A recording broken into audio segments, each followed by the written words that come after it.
Hail and well met. Welcome to one of the interim episodes of the Westgate Irregulars, not starring the Westgate Irregulars. In fact, we have a new party of adventurers, new people to the stream who have not been here before. Well, okay, half of us have. So anyway, I'm Eric Scott to be the usual DM of this game.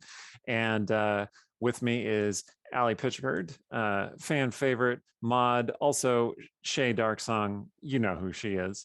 But we have two other guests, and those are Jen and Forta. Hey, welcome to the stream. It's so good to have you. Tonight, we are going to play a first ever adventure in the setting that Allie and I have been developing. And when I say Allie and I mean mostly Allie, called Greymantle. I provided some good ideas, but she's done the bulk of the creative work, and it's going to be fun. I'm describing this as a session 0.5. We're going to do some session 0 stuff and also just kind of get into the action. So let's see how it goes. But first, before we do that, I want to remind everybody that we are raising funds to get a new epic piece of art for the Westgate Irregulars in commemoration of book 4. So if you want to toss us some coins on Ko-Fi, link down in the doobly-doo down there, that would be much appreciated. And on that note, I'm going to have Allie talk, and then we're going to go to Forta and then Jen. So Allie, take it away. Well, hello, everybody. You basically know me by now, but I'm Allie. I am a writer and game designer. And, well, tonight I will be playing my character Sparrow from some of my writing stuff, but a bit of a younger version. And tonight we are actually kind of throwing our support behind a fantastic charity, the Trevor Project. And you've heard Randy talk about the Trevor Project on stream before. They are the world's largest suicide prevention and crisis intervention organization for lesbian, gay, bisexual, transgender, queer, and questioning young people, and they do a lot of fantastic work. So if you would be willing to help donate to that, we love to be able to show them our support, and we would be so grateful for your support in helping them as well. Awesome. Forta, welcome. I'm really bad at intros, but Cool. I'm Forta. You can find me over on Twitter at FortaFair, no dash in between. I'm occasionally streaming, same handle on Twitch. Nice. I'm an illustrator, gamer, dabbler extraordinaire. And Nice. I'll be playing character Sounder tonight. So I'm looking forward to this opportunity to play with you all. Excellent. Excellent. And Jen. Hello, my name is Jen. As I said before, I run savagebear.com, an awesome nerdy apparel and accessory shop. I am here tonight. I'm so excited to be playing a tiefling warlock named Oriana. Everything Allie has said about this setting sounds amazing, and her writing is incredible. So, you know, I cannot wait to play in this amazing universe and, you know, tell stories with all of you guys. All right. Yeah, no pressure. Here we go. All right. So, okay. So, for those of you who have never done a session 0, there are certain things that we have to cover, because we want to make sure that the game is comfortable and inclusive and welcoming for everybody, and that nothing's going to happen in the game that causes somebody to get really upset and storm off and ruin the stream. Well, okay, the stream is less important than their own feelings, obviously. So to that end, I like to start off a stream, a new game, just kind of talking about what people are looking for in the game, what they definitely don't want in the game. Those are what we call lines. Like you have a line that you don't want to cross. And then what they're okay with in the game, as long as we don't focus on it very much. Those are what we call veils. So something happens and then we just kind of move on or fade to black from there.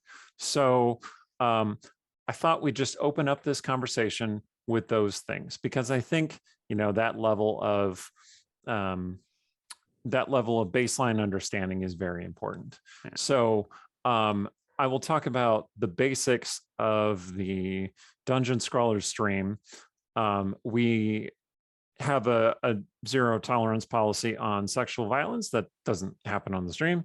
We also don't put kids in danger because, that can really upset people.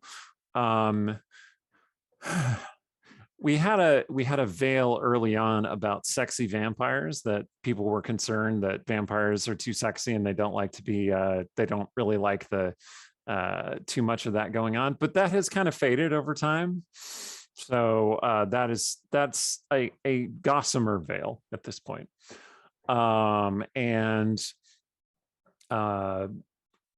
equally rough, terrible, dark things. We are a PG-13 stream, occasionally a hard PG-13 stream, but the PG-13 stream distinction allows us to use one F-bomb per session. So if you say it, we all have to stop and say, there it is. And then we can't use the F word again for the rest of the session.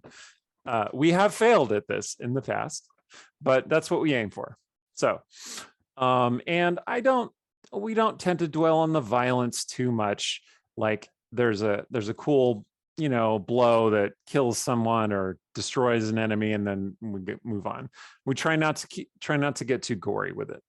So that's the kind of baseline. Now, on top of those things, what would you like to add? What do you not want to see in the game? Not tolerate? No.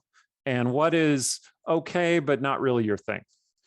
You want to, who wants to kick us off? I don't have a lot to add, but I do want to point out that it's kind of neat that we're doing this here, because it's not something you often get to see with live plays, actual plays, just because generally this is something we do off screen. And generally we would have established most of this beforehand, but in this case, it makes sense just to do it now. Well, and it's nice to have a visual example out there of people, sitting down and doing this. As far as all that goes, though, like that's pretty all that's pretty standard. I'm behind all that. I do have a particular line about, and this kind of extends to Greymantle itself as a setting. Any discrimination based on sexuality is a no. That ain't got time for that. Ain't got time for that in Greymantle. City of Shadows, City of Rainbows. Yep. And then any real world type racism craziness, like I'm not here for that. We had enough of that in real life. No. All right. Like someone might get, you might see someone get a little like side eye for being like, a tiefling or something a little weird looking, but like you're not gonna see. Or having a spooky cursed eye. Yeah, exactly. Sweet. Exactly, but like you're not gonna see people getting judged and discriminated against based on where they're the regions they're from, skin color, stuff like that. Because again, don't got time for that. So I do want to ask a thing about that, because racism and systemic oppression often crosses over into class conflict, like between rich people and poor people. And that could be a great driver of a lot that goes on in a game. So is that something that really bothers you, or is that okay to have in the game?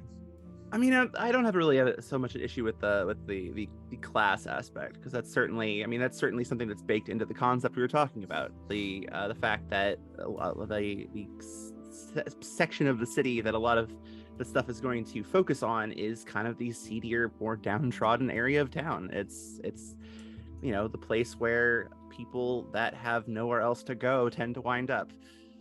So it's part of it that is kind of baked in. It's not a completely like clean and sanitized setting. There's just some aspects that I felt, I felt that would be best generally avoided. Okay, cool. And any questions that I ask are not just for anyone in particular. Anyone can jump in with this. Are there things that you would like to add, Forte? So I know that this is going to be, a setting with elements of horror.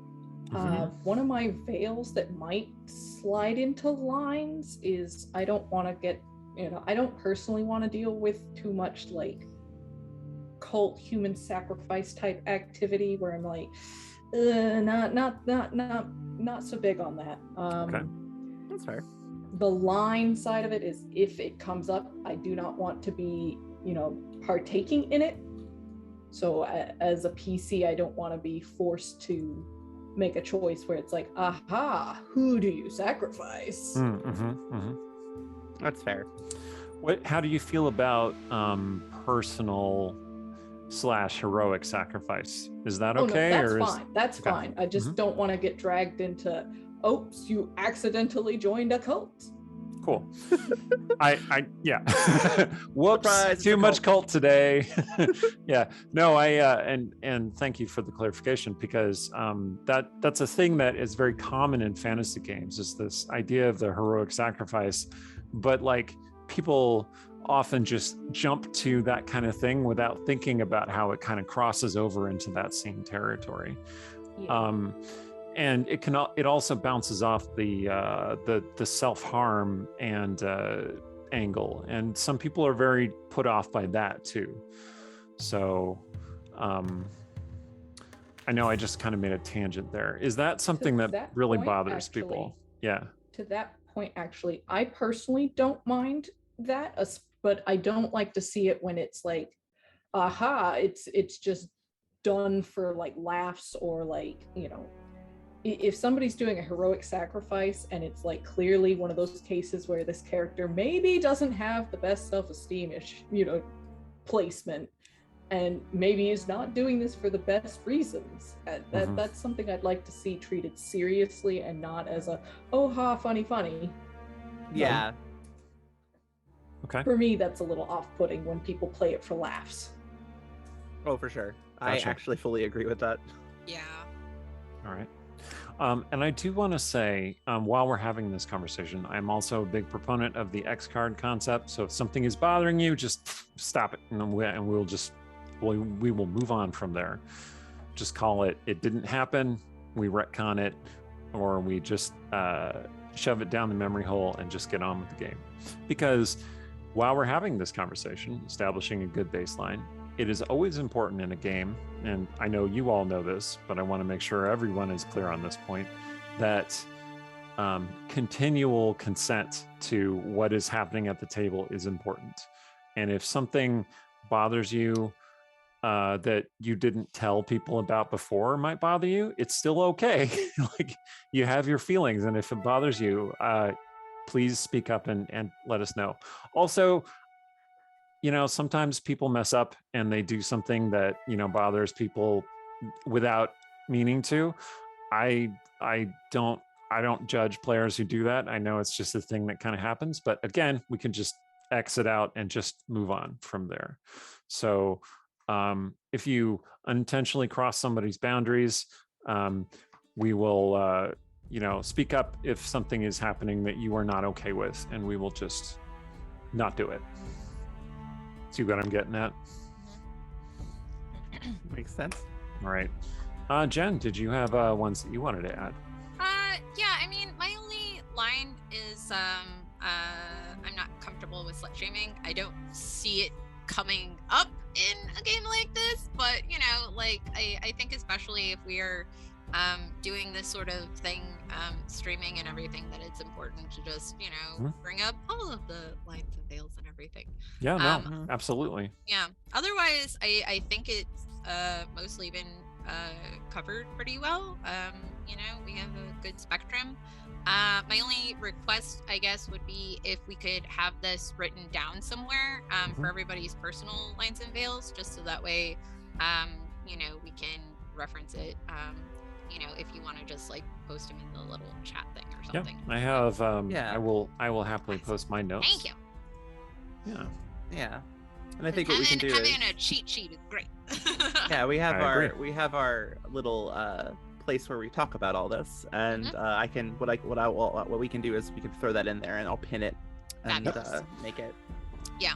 And as we play, it is always okay for you to come up with more things. Like if something bothers you and you don't want to see any more of it, or you just thought of something that you hadn't thought of before that would bother you, or you see a scene going somewhere where it's going to be an unpleasant place for you, please let me know. I don't want anybody to be uncomfortable and unhappy. I mean, life is too short to play games that suck, right? So, you know, try and make the game that you want to play, that you're comfortable playing. So, okay. Oh, one more thing for me. I don't know if it's necessarily a line, but I'm not a fan of like player agency being taken in like, I'm trying to think how to word this, because like spells like control humanoid or like charm sort of spells, you know, charm spells, madness inducing spells, you know, things like that. I don't mind those, but like don't just take my character and then play them as a, you know, NPC. Just give me a goal and then let me figure out how to have the character do it. Okay. That's my only thing. Okay. Yeah, we've had that sort of thing happen in the past, actually. I think I think actually that happened to Shay at one point, where she got hit by something and had to like. Yeah, and I think what I did was I told you, go ahead and oh, by the way, this magic wants you to just kill someone in the party, and she's like, okay, and then you know she worked on finding ways kind of around that concept, like. The spell was compelling her to attack, so she would use one of her less effective attacks. Like rather than her sword, she'd pull out her hand crossbow and shoot somebody. And she wouldn't shoot somebody who was under threat, so she wouldn't sneak attack somebody. You know. So I think at one point it was like, I when I would cast spells, I was like, fairy fire. Like, nice. Right. Is that the kind of thing you're talking about? Would that be comfortable for you? I had a bad experience a couple times with GMs who were like, I want to do this, and I'm like, well, I don't want to do that. Well, too bad, your character's doing it anyway. Okay. We'll try and avoid that. Yeah. Oh God, that reminds me of like one of the awkwardest things that like I had to put into vampire proxies, if you remember those, Allie, which was my character will not become mysteriously pregnant without you talking to me as a player first. Oh shit! I'm gonna write that down right now. I do not consent to divine babying happening. The fact that we had to do stuff like that was just baffling. It's like those signs at the pool, and you see that like, why is this a thing? Why is this a rule? And it's like because somebody did this. Okay. Yeah. Okay. I just wrote down no pregnancy against your will. Yeah. Well, if you want to run like some divine, whatever, like that's cool. Just talk to me first. Don't just be like, and now you feel like you're gonna throw up and it's the morning, and I'm like, no. I know some DMs try and like they sort of punish their players. It's this weird like prudish Puritan impulse, and I'm like, no. And I don't know whether please go forth and live your slut life. Do whatever you want. It's totally fine. That's silly. I think I don't know. Honestly, I don't know which is weirder, when it's like the super puritanical or like the super fetishy, and it's like I don't know where it goes. Nothing wrong with fetish. Just don't drag me into it without consent. Consent is great. Consent, exactly. And I'm putting that down on the list too. Yeah, the world of Greymantle has contraceptives, so. Okay. I mean, I would imagine just prestidigitation takes, like, that has to be included in that. Oh my god, the spell could probably do that. Right? Oh my god. Oh man. Wow. All right. Wow. I hadn't even thought of that. Yeah, I appreciate that. I am going to email Ed Greenwood after the game and just recommend that. So anyway, I mean, yeah. Yeah, no, to get on my soapbox for a minute, I really would love to have a world in which people only got pregnant when they wanted to, regardless of the circumstances. Like, I am 100% pro-choice, and I will happily stand on that box forever. So is the stream, by the way. As long as I'm running the stream, we fully support all of that, all reproductive and bodily autonomy rights. But like, yeah, I didn't even mention that because it's so ingrained. I'm like, yes, good. I put it on the list. I also put no weird fetish stuff without consent. So yes, thank you. Yeah, because like y'all seem cool, and like I like you well enough already, but like one bad experience ruins it all. Oh, of course, 100%. Of course it does. Of course 100%. It does. Yeah, it's hard to tell, right? Yeah. People seem cool, and then they do something weird. Anyway, all right. On that note, okay, so we've established some basic ground rules and guides about the game. Let's talk briefly about what you are looking for from this game. Like, what would excite you? What would engage you? Just thinking about it right now. You might come up with more ideas or something else at some point, and that's totally fine. Just like, what are you looking for from the game? Other than Allie's cool setting. I mean, yeah, that's really what we're here for. But awesome. Personally, I would love the chance to engage in some like character background type stuff, because a lot of games you'll play and like you have the background feature that you never get to use. Right. So you're talking about the specific mechanics of your background. Is that what you mean? Okay. The proficiencies, the feature, at least once in game. Maybe not tonight, because one shot and all, but once this becomes a proper campaign, yeah. Okay. Jen? Let me think. So what excited me a lot about the way that Allie described the campaign or the setting was it sounded like there was a lot of really cool underworld politics going on. So getting into that would be amazing.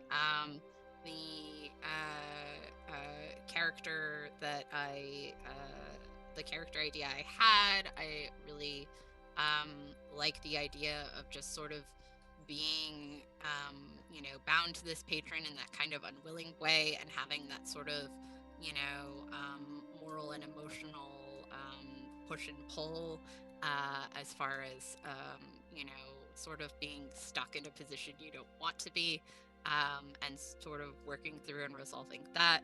And then again, like I said, I want to have those really deep character moments with each other and other members of the party, and sort of explore the bonds between each of us, as well as, the world that we're playing in. Okay. Yeah, great. I mean, what I'm looking for. Oh man, you both sound like my kind of player. All right, Allie, yeah. You had something else for it, or? Yeah. Bouncing off of the underworld politics, I just really want to do some not necessarily heist stuff, but just I want to have things to do that are not strictly legal. You want to do some crime? Crime. Right. Yeah. Gotcha. Well, I think part of what I envisioned for this when I pitched it was that I kind of want all the characters to be some kind of less than savory sort. We're supposed to be the underdogs. We're supposed to be these people who are used to living in this kind of downtrodden section of the city where a lot of untoward stuff happens, a lot of crime happens. So it's it definitely, like, I definitely want to see that kind of stuff too, because it really dowtails nicely with what we're So you looking kind at. of want a picaresque sort of story where you're the downtrodden and kind of like rising up in the world and doing stuff. All right. Yeah. I wrote down shadows, underdogs, and be gay, do crime under Alley. Yes. Yeah, So, I mean, yeah, that's fair. all right. Cool. Excellent. That dovetails quite nicely with what I had planned. But I knew what Allie was going to want, so I figured I'd get at least one of you, and I'm going to get all three of you. So good to go. All right. So is there anything else that we want to address before we start on the actual? Oh, I know. Let's talk about. Okay. Tell me about your character, and tell me about connection points that you might have with one of the other characters. So we'll start with Allie, because Silver Sparrow is pretty established as a character, at least in your mind. Yeah. So take a minute and tell us about your character, and then if something that Allie says jumps out as like, oh, we might have met doing something like this, or like we might have this interest in common, we'll have that discussion. So tell us about the Silver Sparrow, Allie. Well, the Silver Sparrow is a moderately connected thief in Greymantle, particularly in operating in and around Nightside. She kind of made a name for herself over the last several years by essentially running with a kind of thieves guild called Shadow Knives, which are kind of a fairly widespread network of thieves and other ne'er-do-wells, but they have been losing ground over the last several years to some of the other movers and shakers in the underworld. Recently, and this is probably moderately well known, Sparrow had a bit of a falling out with the Shadow Knives and has gone on to become more of a solo operative, just kind of doing her own thing. But she has been involved in various kind of heisty operations, various other kinds of thefts, ranging from some simple things to bigger scores, and but has kind of gone a little dark in recent months. Okay. And what is your mechanical background? Criminal? Is this something else? I actually believe I went with urchin. Oh, okay. Because she did grow up in Greymantle, on the kind of running around the streets of Nightside. No parents, so she is orphan. Excellent. Okay. So we have probably worked on jobs together, I think. I could see that. Yeah. And maybe it is one of those things where like my PC has also fed you leads on other jobs or something. Like that could be cool. Yeah, I could see that. Definitely. I like that. Is it okay, what is the nature of your relationship? Is it really positive? Is it really neutral? Is it like you're kind of rivals sometimes? I will leave that to Allie to decide, because she has the more established and well-known character.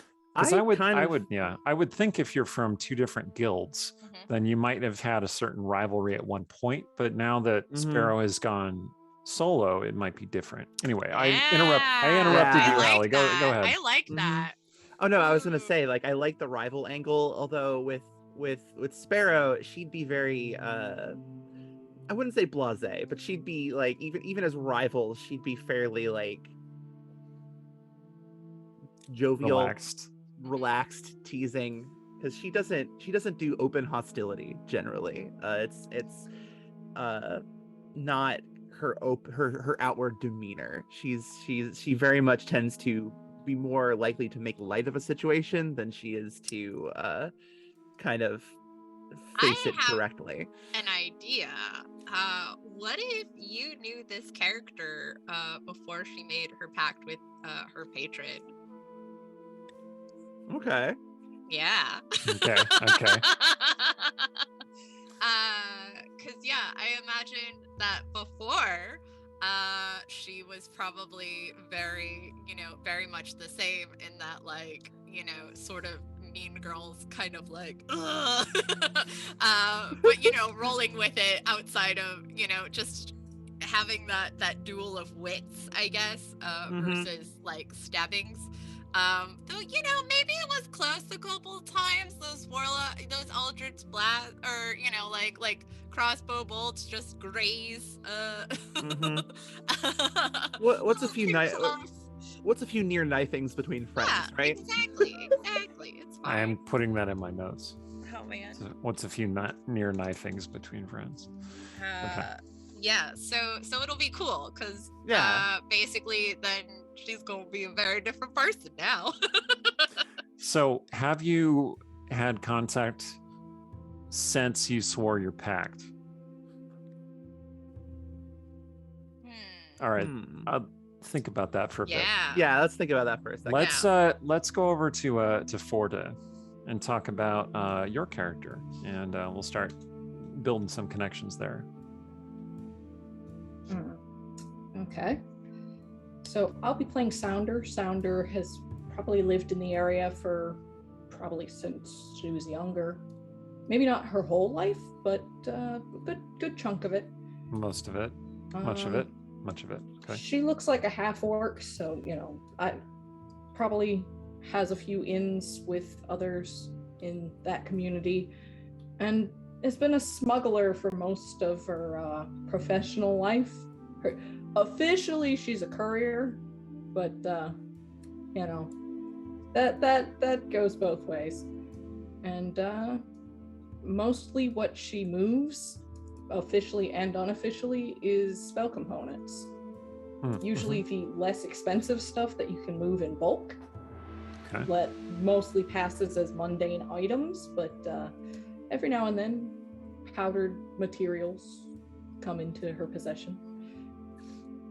I just had this image of you carrying this barrel of bat guano, and everyone's like, "Oh, what's that for?" And you're like, "Well, you'll see in a couple levels." Yeah. Cool. Yeah. Well, all right. I mean, given the shadow knives definitely probably had their fingers in a lot of pies, so I'm probably gonna guess that you've probably delivered or smuggled objects or other things for that particular thieves guild, if you would like a time or two. So you might have had direct contact with Sparrow, kind of doing the handoff or sending items off with you. Could be a reasonable connection. I would imagine if you've been a smuggler for a long time, you've worked with a lot of different people. Yeah. And guild contracts tend to be fairly lucrative because they want to keep you. Yeah. So. Yeah. Reliable smugglers are hard to find. Like good smugglers are hard to find. Similarly, I see this. That's what makes them good. As being kind of a fixer, so I like the idea of, like, having that thing of just like you are given, like, she shows up with like a cart of something and it's just like, all right, here's the address. And that's it. So does Sounder have lines, compunctions about what she transports? Yes. Okay.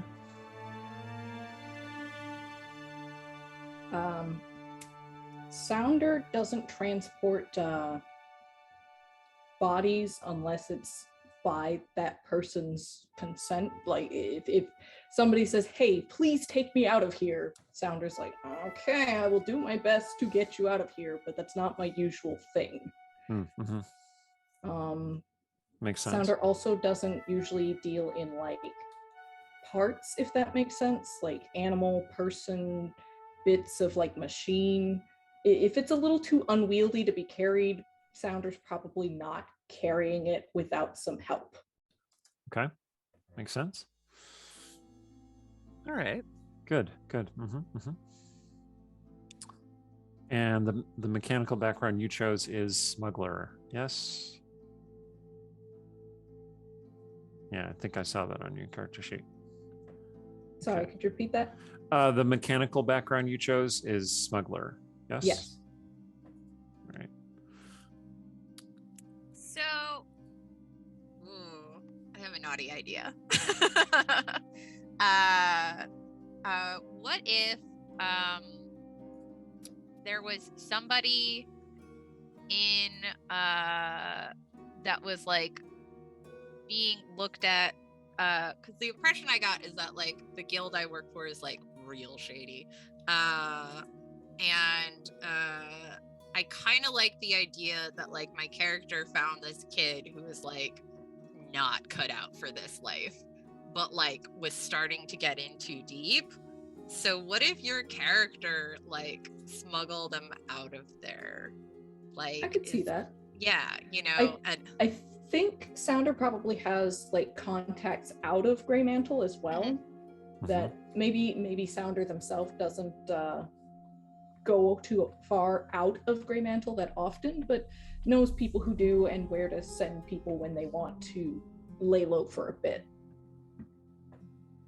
Yeah. Gotcha.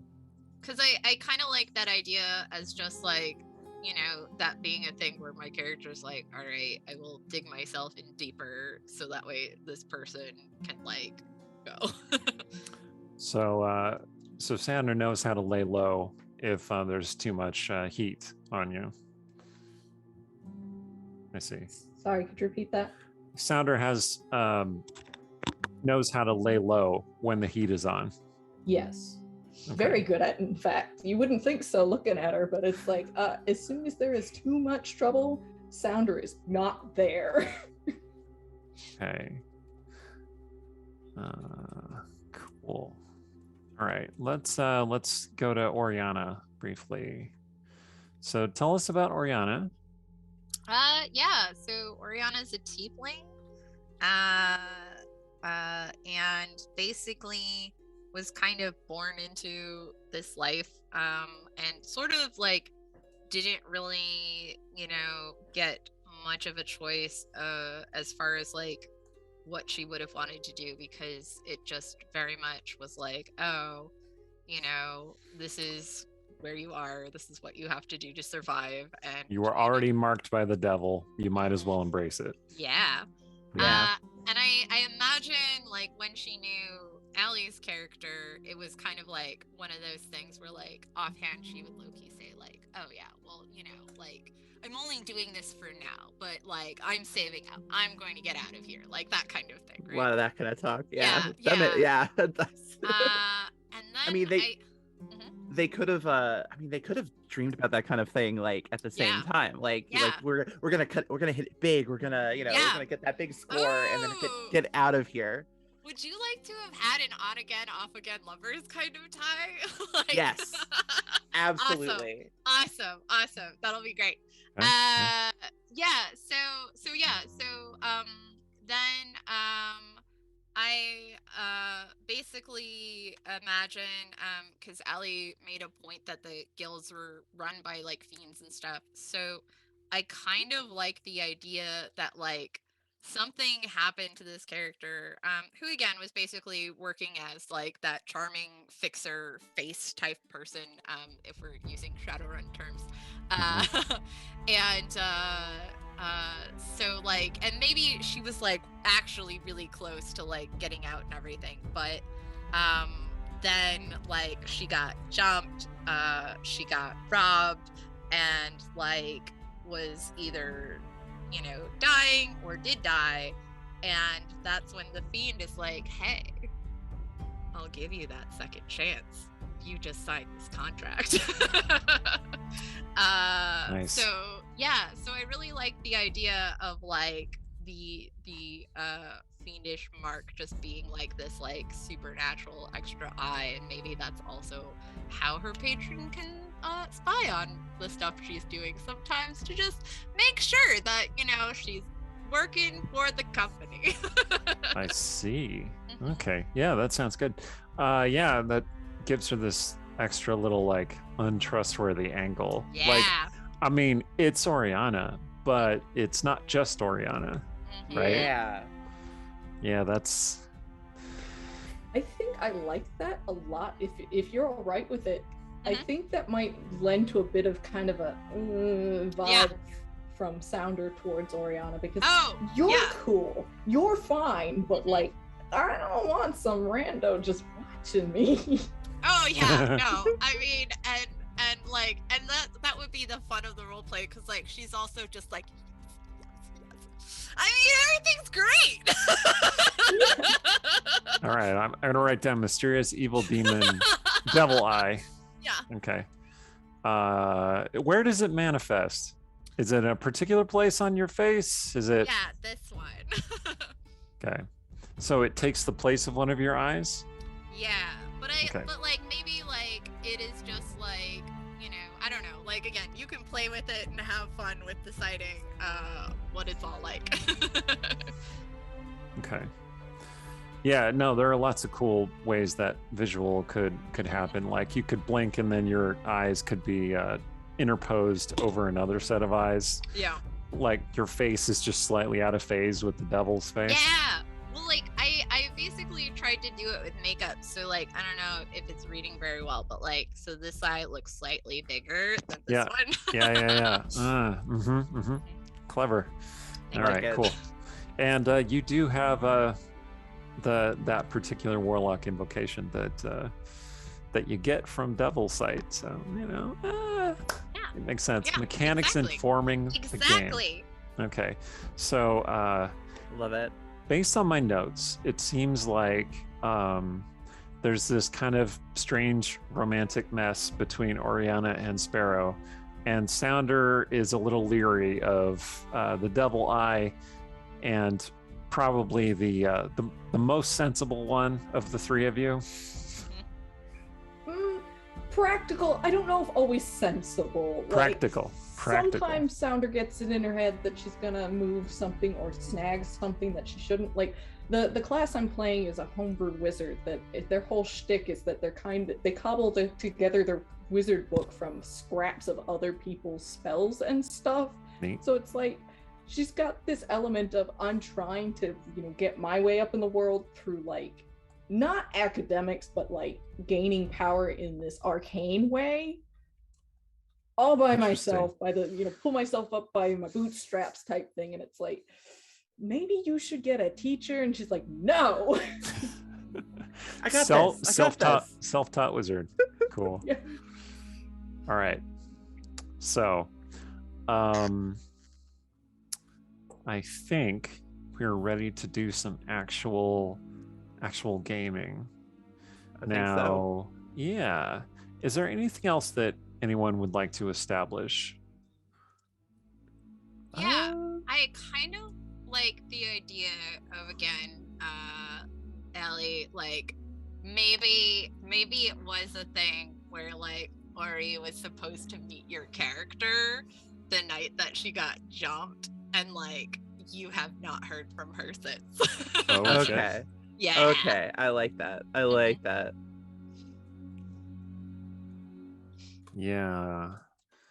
But you never showed up, and Sparrow, and you haven't seen each other since. Okay. Yeah. It'll be good drama. Oh, good. Yeah.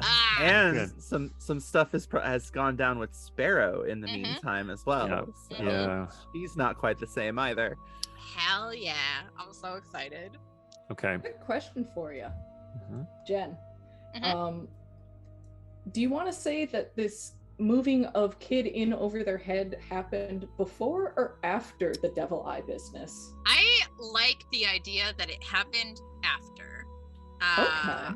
And it is one of those things where she's just like, I know that I'm going to receive hell for this, but I don't care. Okay. So In that case, Sounder definitely respects Oriana. It's just that eye is, it's like, how do we remove this without doing you harm? Yeah. Is it like Really, a webcam where you can just cover really it up and they don't see anymore? Well, All right, quick. Before he catches on.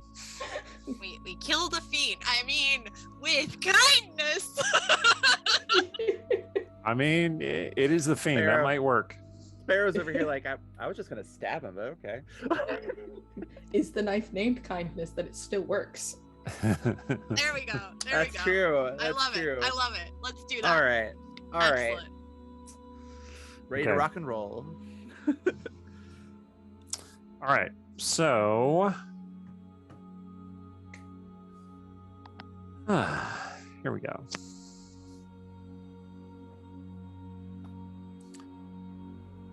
Power. Nothing holds more import, not for those who have it, those who lack it, those who crave more. Against every power exists its opposite.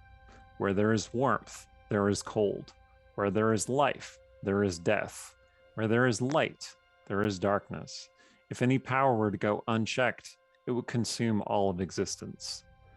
And so power forges an equilibrium, a nexus where all things exist in a kind of balance, a temperance where all things are combined and all things abide, where light meets darkness and produces shadow. At this place stands a city, Greymantle, city of shadows, city of treachery, city of destiny. The three of you are rogues, thieves, scoundrels, ne'er-do-wells, seeking to make your hard scrabble living on the mean streets of Nightside in Greymantle. Nightside is the darker half of the city. There is a lighter side, but Lightside can be just as mean. Nightside, at least, folk don't pretend to be kind. And the powers that run Greymantle are powers from all over the universe. Fiends, archfey, darker cosmic creatures, entities from beyond our understanding, working through mortal instruments, like some of you, perhaps. So,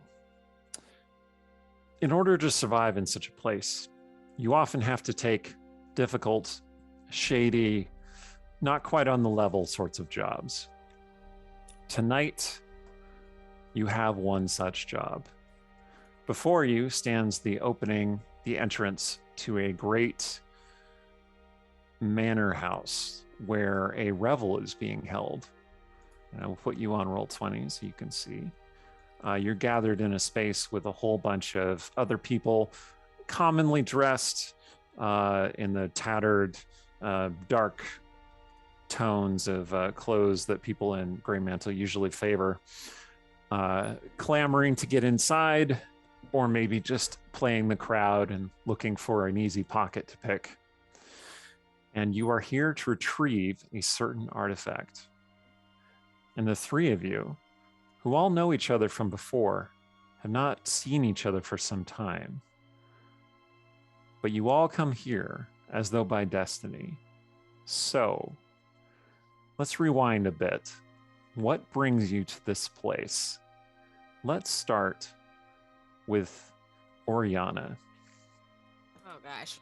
So, Oriana, as a member of Hellfire, that's the guild, or perhaps family might be a more apt term. You belong to an order of fiend touched and fiend, I don't know if worshippers is the right term, but probably more like people who gain power by homage and servitude to fiendish entities and their interests.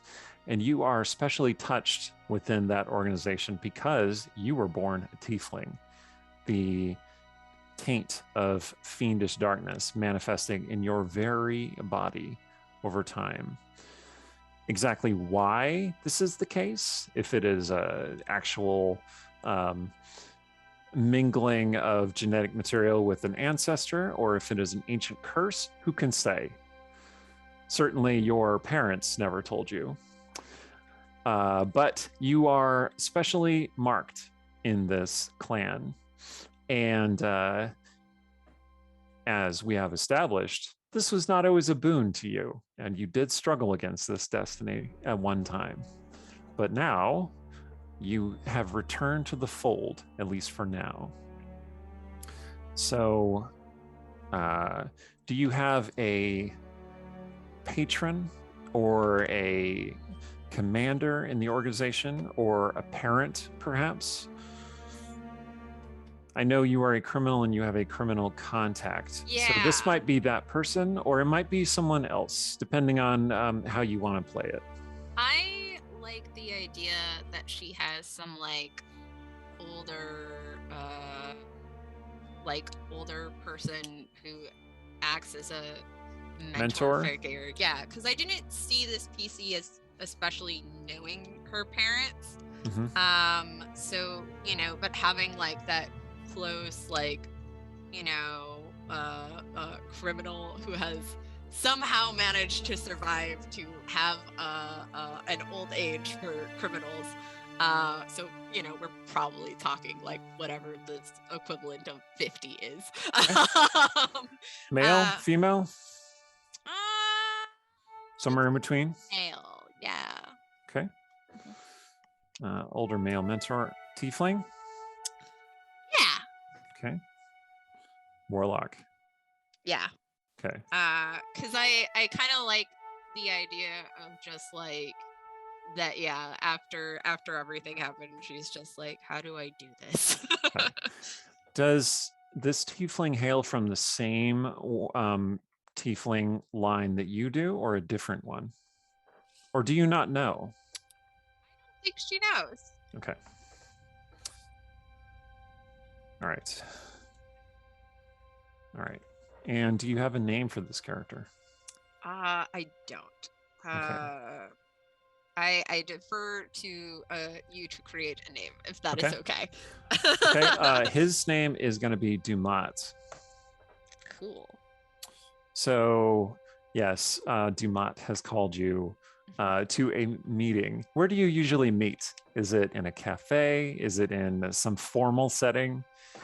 Some shady bar. Some shady bar. Okay. Yeah. Yes. Yeah. Dumat is waiting for you when you arrive. Plenty of those in Nightside. Oh, yes. It is highest per capita number of shady bars in the multiverse. I love this. A statistic that they are very proud of. Excellent.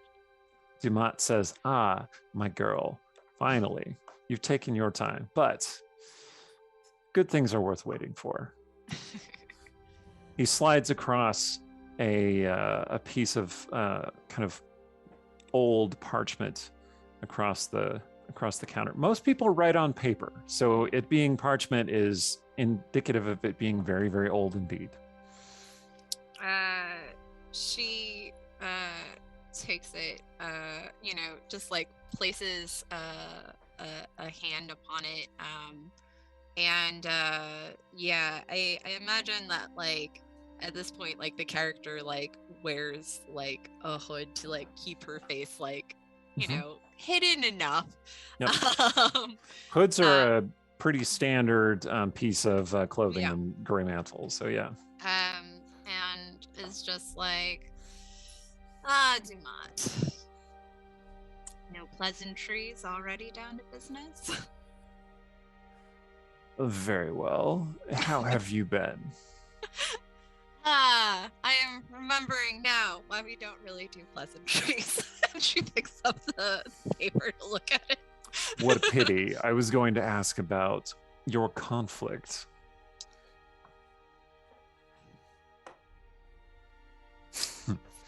I see. Yes. You are past it, I hope. There's just like some movement in like the veins around her outer eye. She's just like, of course. Yeah. I have never known what it was like to be whole until now. Well, I can do many things, little one, but I cannot help with that. He points at the parchment. He says, that object is currently in the possession of one Lord Robillard, a servant. He looks like he's got something unpleasant to say. A servant of the entities beyond.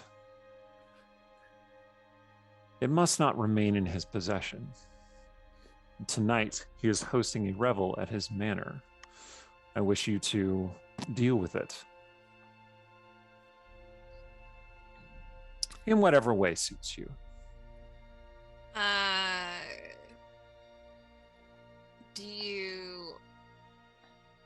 How comfortable how loud am I allowed to be? He looks like a long-suffering father figure. He says, yes, I should have known that you would ask. However loud you think... At least I asked this time. That is true. I should count my blessings. As loud as you think you can be and still escape. Whatever happens, Lord Robillard must not possess this item. Destroy it, steal it, hide it away, whatever needs doing. But don't fail, and don't die trying to succeed. Either succeed, or don't return. What is the item on the parchment? Okay, so you unfold the parchment, and at that point, we are cutting over to Sparrow. Sparrow, you unfold the parchment and look at the strange image drawn there. It looks like a shard of glass, like kind of rough hewn, broken off from a mirror, perhaps. It has, it's drawn in a kind of purple ink, so indicating that the glass itself might be purple in coloration. Who are you meeting with, if you're meeting with anybody? This is a very valuable item, apparently, and someone would pay a hefty price for it. Oh, certainly. I don't think I'm meeting with anyone in particular. I think that I heard on the grapevine that a particular item was being whispered about in certain circles. And so I kept an eye on one of my old contacts, and a slight pick of the pocket later, and I had the piece of paper in my hand. Okay. Well, in that case, since there's no NPC that you're interacting with, you are conveniently outside the shop of a fence/smuggler friend of yours, Sounder. This person could probably unload that item. In fact, I think I might set a little groundwork and see if Sounder would be interested. So I will head inside and see if Excellent. My old contact is present. Sounder, this shop, is it your shop? Do you just have a job here? Or is this just where you meet people? I think Sounder doesn't own the shop. I think it's a case of, like, you know how some carriage companies have like the carriage house and then like a separate office. I think the office is where Sounder typically meets people, but then like business is conducted in the carriage house. Gotcha. Okay. Is there a bell on the door? Part of me wants to say yes, and part of me wants to say no. They can't afford a bell. The door hits something on its way as it opens. It just hits a big rattle. Yeah. Yes, usually wind chimes are outside the door. Not in this case, though. Oh, hey, whatever works. Right. That is how you know that an old acquaintance of yours, Sparrow, is here. Sparrow, you were prepared for a bell. You were prepared for a tripwire. You were not prepared for a wind chime inside the door. Mind you, this wind chime is probably very crudely made of like yeah. wood and bits of old horseshoe or something like that. But very effective. Oh, that's quaint. She'll look around and I'll ask this. The last time we worked together, was that before or after Sparrow went solo? I'll leave that to you.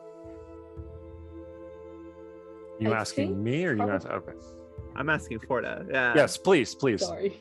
No, I go think for it. probably after, but I think prior to that, it had mostly been guild work. So it's like this kind of, should I be working with you? Not sure. You pay well. Yeah. Certainly, then you would be privy to the fact that since we've worked before and after, you would have already been exposed to the fact that around when she left the Shadow Knives, her appearance changed slightly. Around the same time, her eyes used to be gray, and now they are red. Kind of red. She has not Fire red? Blood red? blood red. They are crimson. She has not explained why, and generally, when asked, she dodges the question. So That's good because Sounder wouldn't have asked if it would have just been a, okay. Filing that away as possible concern, but not concerning enough to run the other way yet. fair enough. She might be a little more pale than you remember, but otherwise she is the same. Seems to be, at the very least, the same old Sparrow. To which she'll kind of waltz in and perch her elbows on the counter. Whether or not you're even there yet, just kind of grin in that impish I have a plan grin of hers. Sounder is like kind of behind the counter ish, but like mostly back in like some barrels or crates or some such, and it's just like comes back over to the counter and just rolls up her sleeves and is like, all right, what do you have for me? Nothing yet, but I do have a plan. You might have heard whispers of a certain object that is in the possession of some young lordling or another. I Something hear about like a that. lot of those things. You'll have to be more specific. She'll hold out the paper. Okay. Have you heard of this? Just kind of takes the parchment and kind of looks at, the paper, looks at it. Maybe it's parchment. I don't know. It is parchment. Mhm. Okay. Scrap of parchment. Yep. Okay. Sounder, would you like to make an Arcana check? Sure. Excellent.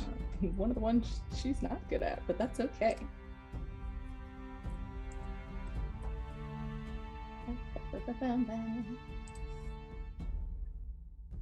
Ouch. Yeah, it doesn't look like anything particularly that you would know of, but the color on it makes it seem like a gemstone, or maybe like a piece of a gemstone. Glass made in that shade is rare, perhaps. Okay. Glass It's- might get that color eventually, but it's rarer to make glass that color immediately. Yeah.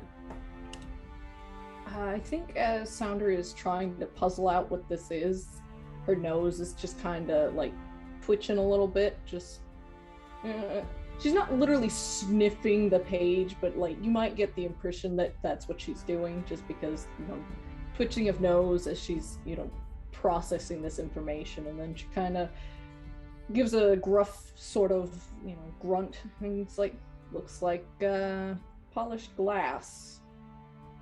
You sure it's actually good? Look, I don't know what it is or what it does, but I know that people want it, and that's the key. Because I think with the right buyer, we might be able to get some nice little windfall that could at least keep the bills paid through whatever comes in the coming months. But really, certainly it might even fetch us a small fortune, something that could get either of us a home in Dayside if we really wanted it. Perhaps. Why would I want a home in Dayside? Well, Come on, this ain't a conversation for in here. All right. She like Sparrow looks around at the rest of the shop. I'll defer to your judgment. Noting what was probably the lack of clientele at the moment. Oh, absolutely. It's the time of day where like nobody's in here looking for a carriage or a courier, so it's like I think it's mainly just that Sounder doesn't want to be inside anymore and has been here too long. Nice. I do want to specify that in Nightside, the night is basically all the time. You still consider part of it to be day because it's brighter. It's less dark than other times. Okay. But like so when people talk about day and night, they mean it's a very relative measure. Dayside is exactly the opposite, where it's basically bright all the time, except that you get a little bit of dimmerness at one part of the day. And there's a distinct division in the town, it's almost like a line, not a physical, like you can perceive it like the surface of a mirror, but like when you cross it, you can tell that you are in Dayside or that you are in Nightside. Okay. So yeah, it's totally reasonable to say day. It's just that if you were talking with somebody native to Dayside, they would go, "What are you talking? What day? There's no day here," right? Yeah. Okay. All right. And you're gonna head where? Just into the carriage house. Okay. Nobody in there either, but there's the noise of horses or whatever else pulls carriages in this town. So, one question. How much does Sparrow know about where to acquire this thing? Well, I was there no other. There's just the paper was just an image, like a drawing on the paper. Make a perception check to determine how much you overheard. Perception. All right, you snatched this parchment because people were talking about a big score, and you snatched the parchment, and you didn't hear anything else. No. It must be in the possession of a lord of some kind. It's good that we have clarified this, because as soon as we get into the carriage house, and Sounders locked the doors and done all that, it heads up to the hayloft or wherever, and it's just like, all right, so, because Sounders just, working around in there, moving stuff, throwing hay bales around, mm-hmm. The usual stuff that you do when you're working or trying to pretend like you're working. Do you know where it is? Do you know who has it? In this plan of yours, am I helping acquire or just move? So, about that part, it costs more if I'm helping you get it. Yes, I know that. I know, but come on. How often have we worked together? I think that if we put our heads together on this, we could, I'm willing to part with more of a share if you're interested in helping out. I'm not opposed to working with friends. Or, well, whatever we are. And Sounders looking very dubious.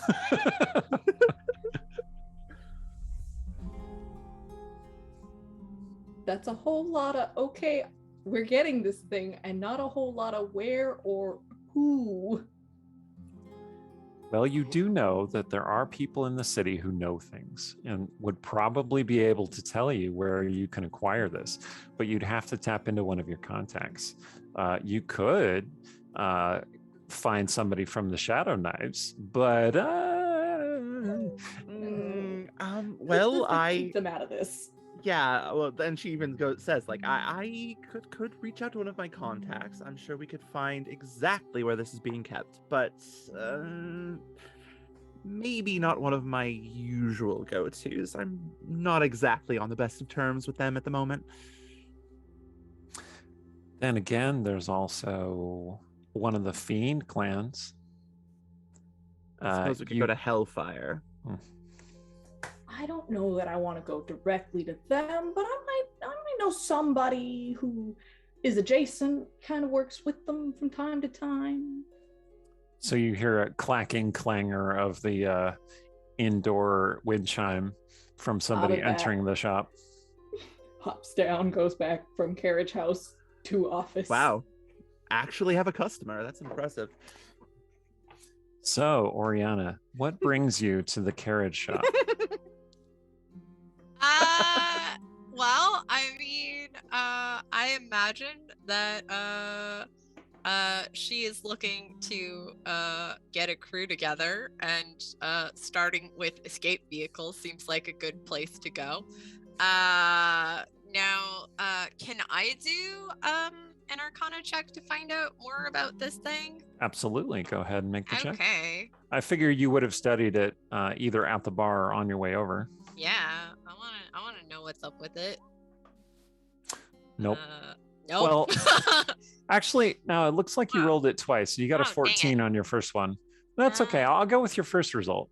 So with the Yeah. 14, okay, you think this is part of a larger piece.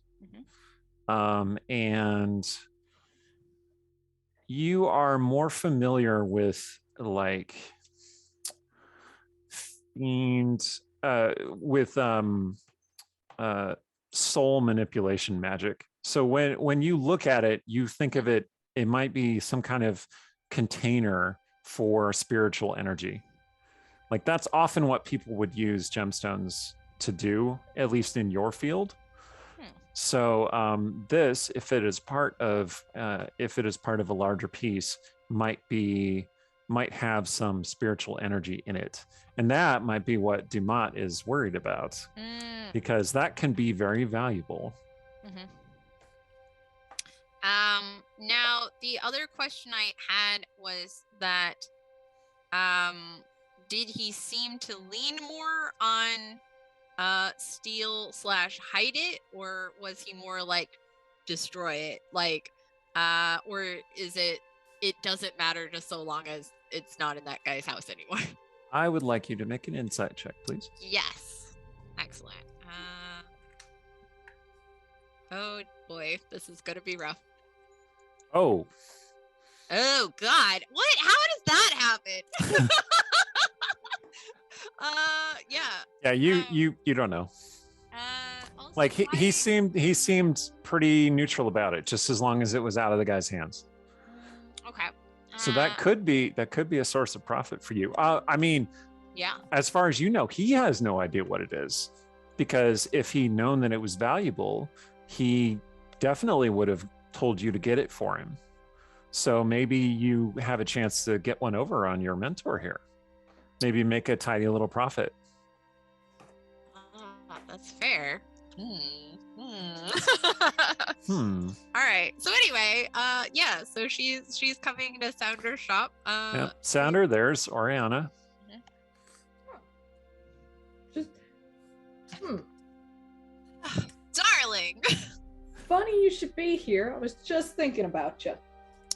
Oh, have the gods already aligned so sweetly? Depends. You hear about a particular parchment? A parchment? There's so many things that come on parchment. Could you be more Stuffing specific? it in her pocket. Yeah, just All clothes in Greymantle have pockets, obviously. Maybe one that got some kind of fancy gem-looking thing on it. I think I know the maybe thing you're. A piece of one. Looks like it got smashed a little. So she pointedly takes a step closer into Sounder's space. So who has already come to you to talk about this? It's okay. I'm not mad.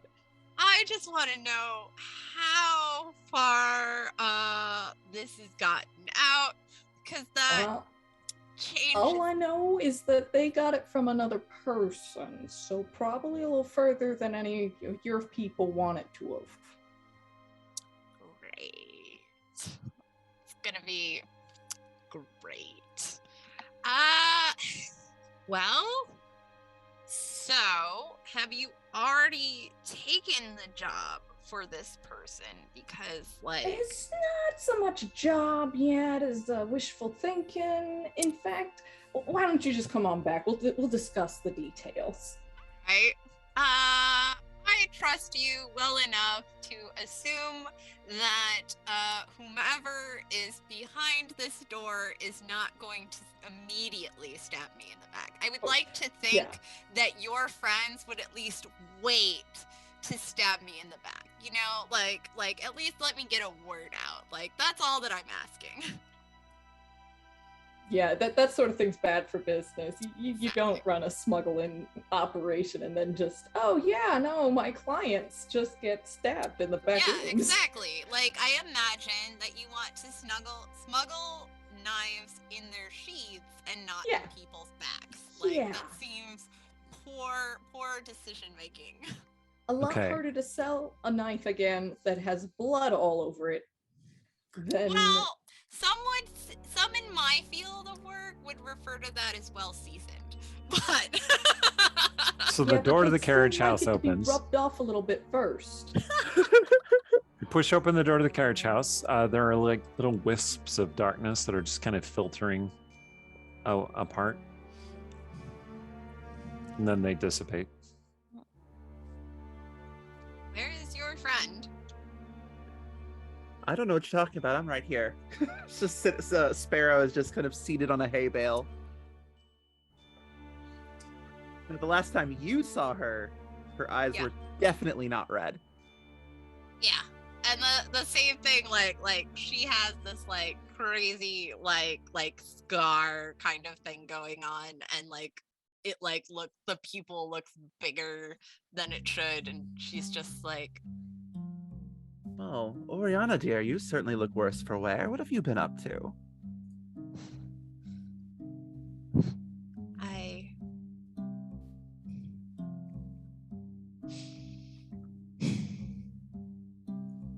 I found my place within the guild. I see. Well, I've become something of a solo contractor, so I suppose I've had the opposite experience. You got out? I wouldn't say that. I more have just simply become something of an entrepreneur. She would rush forward and like take her hands for a second. Hmm? That will completely catch her off guard. Like, eyes go wide up. But you're free.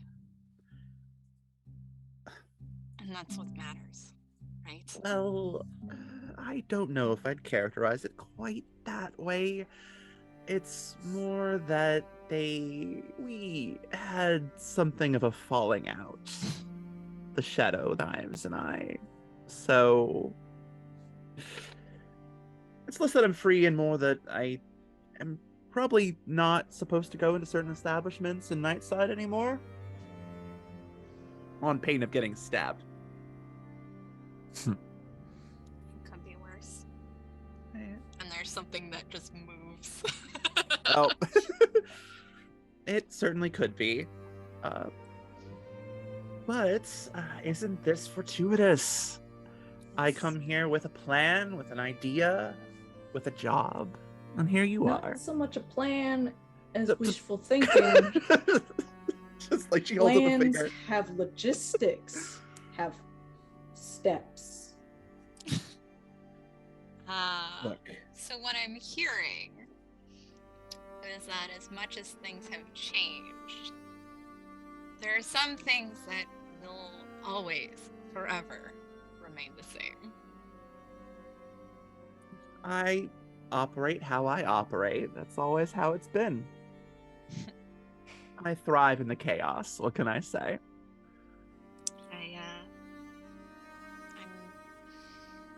I'm really happy for you.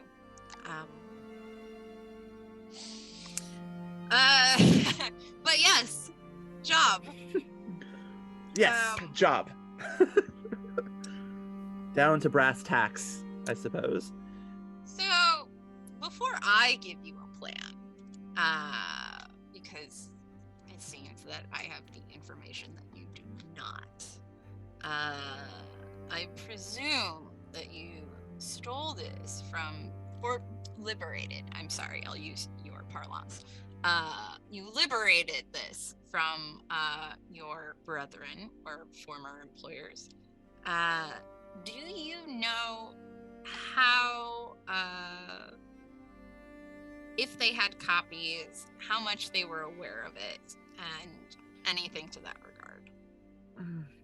Not as such, though. Given that I heard whispers of this particular target through the usual grapevines, I'm guessing that this information has become a little widespread, at least among our circles. Certainly, I don't think it's spread to the general populace, but... I see. So, my employers simply desire that this object not remain within the hands that currently hold it. To that end, between the three of us, were we to sell it, that would be an incredibly hefty payday. I don't mind the sound of that, though I'm finding that motivation a little questionable. Oh?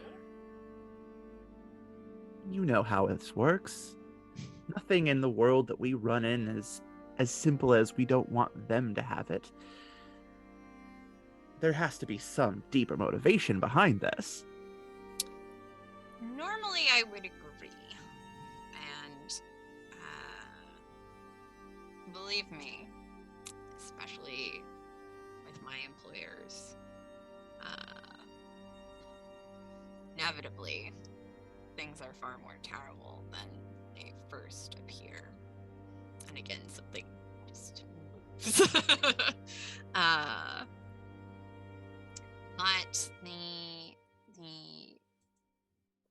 my contact who gave me this information is someone I trust quite deeply, who was there for me when I was not at my best and saw me through the worst of it. So if he wanted to actively put me in a dire situation, all he needed to do was release the things that I had told him before. So I'm inclined to believe him when he said this is the motivating drive. And yeah, so again, if we get it away from the person that holds it, we fence it, we then ensure that, his people don't buy it back, and then we get a bunch of tidy profit. As you've been listening to this sounder, you can make an insight check based on the conversation that they're having. Okay. Keep going.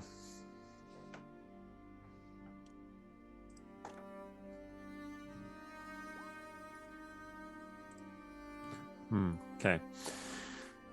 So, the sounder, it seems to me, and you can correct me if I'm wrong, that you are often a suspicious person. And so when you're listening to this about Oriana's employer, telling her, oh yeah, just get this thing and just make sure it's no longer in his hands. That sounds a little too good to be true to you. Like maybe there's another angle here that hasn't been considered. It could be some kind of test or some kind of double-blind scheme of some kind. Anyway, not quite sure. You don't have your finger on it, but it's triggering your alert bells. Whether you say anything to this end, totally up to you. I think she'll wait a little bit longer in the conversation to pitch in on that. Just trying to sort of thoughts a little on what it is that's bothering her.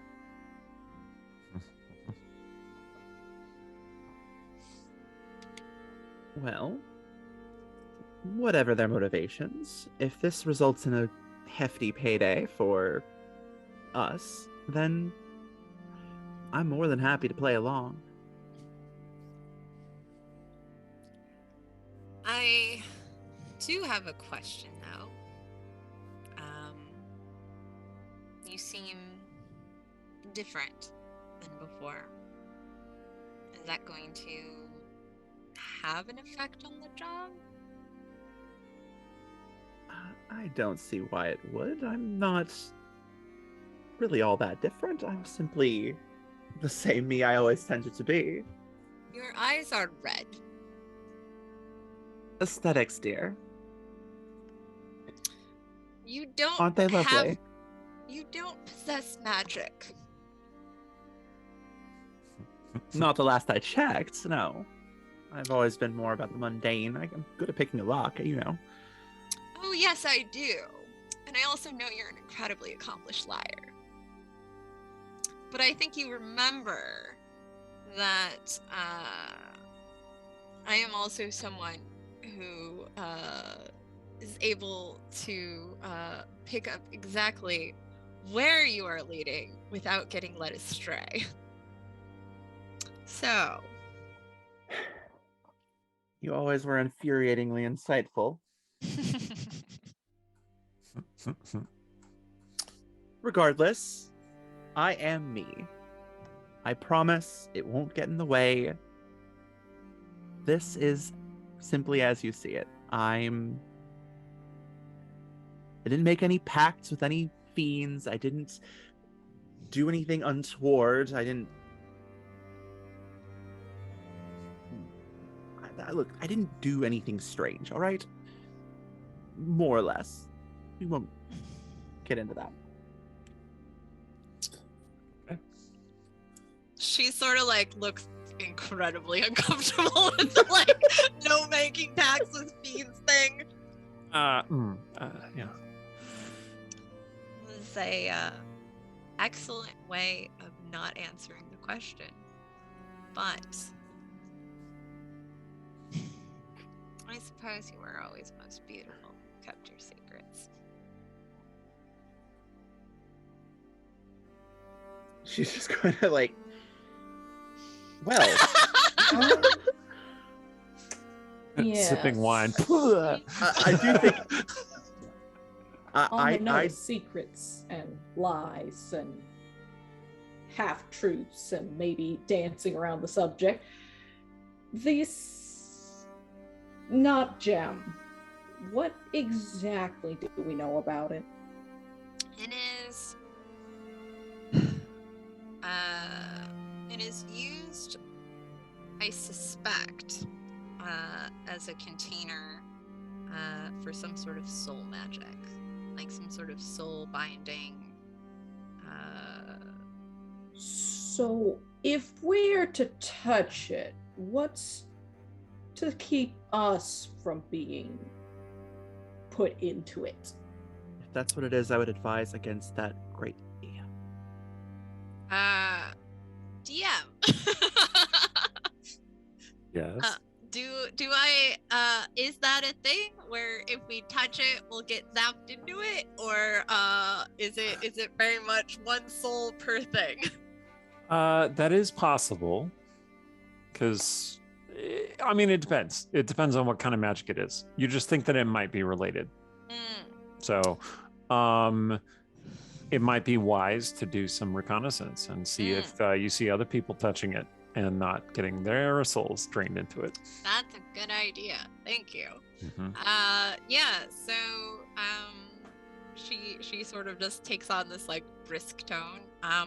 Well, so it is I would advise that we observe it and how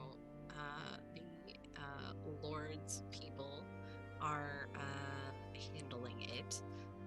If it is safe to handle with gloves, if they are using other objects to lift it about, what level of variance, because I can't tell what kind of magic is specifically just by a drawing. And there was going to be a party, right? Yes. Yes. In fact, you have to get moving if you want to get to it, though.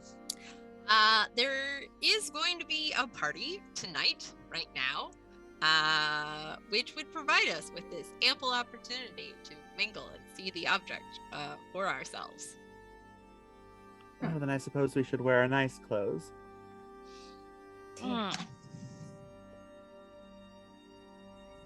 right. Okay, so you're agreed then. And that is what brings us to where we started this whole thing, standing in front of the party. So we are going to take a short break, actually, and give some thought to other equipment and stuff that you might bring with you. If you have like some basic like lock picks or other sorts of items, because Sounder has a large supply of lots of little things that can be done, that can, minor equipment is totally fine. Give some thought to that, give some thought to context of coming to the party, and we'll be back in about 10 minutes. Cue us up, Yang Yang, and don't go away, everybody. And we're back. Hail and Wilmette, welcome back to the show. All right, our three intrepid ne'er-do-wells are outside the entrance to the manor owned by one Lord Robillard. And this is called Mantis Manor, in fact. There is a large carving of what looks like a predatory insect of some kind perched over the doors. And it's very eerie and unsettling for people outside who aren't accustomed to this. The mantis's eyes seem to follow you as though it might be a living thing that's just waiting for you to not look at it before it pounces. Is it possible for the name of a place to be both pretentious and disappointingly simplistic? If you look closely, you also see that the mantis has 7 eyes. Does that have some sort of significance, like culturally or religiously? So Lord Robillard is according to Dumat, the Lord of Silence, your patron, is a servitor of the entities beyond, which is a colorful, florid way of saying he's a warlock of the Great Old One.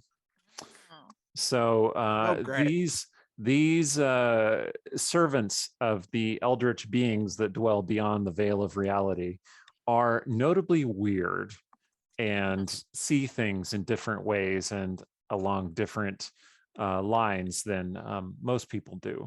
So the 7 eyes thing is not necessarily culturally significant, although who knows, it could be, some manifestation of his particular patron.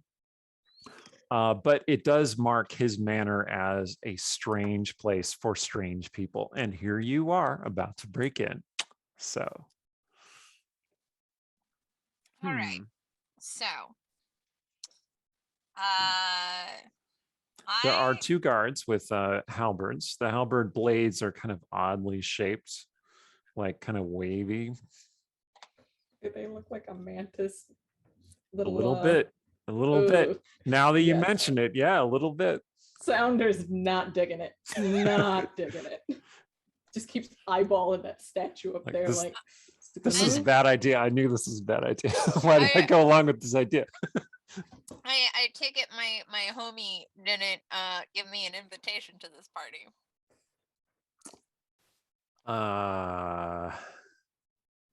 Unless he did. Well, okay. I have So- an idea. I don't think he did. Yeah, Okay. I don't think he did. Okay. So what's your idea for it? Can I say that in preparation for coming here, considering how the planning has gone thus far, Mhm. can I say that Sounder maybe picked up a few crates is the wrong word, but like a bulk order of something to Mhm. bring to the manor to be like, all right, hey, where do I take deliveries to? Excellent. Yeah. Okay. Yeah. You got a cart. All right, I think that's exactly what Sounder's gonna do after having had an entire like emotional, like quiet emotional moment about the creepy statue up there. Just hey, deliveries this side, back side. What do you want things?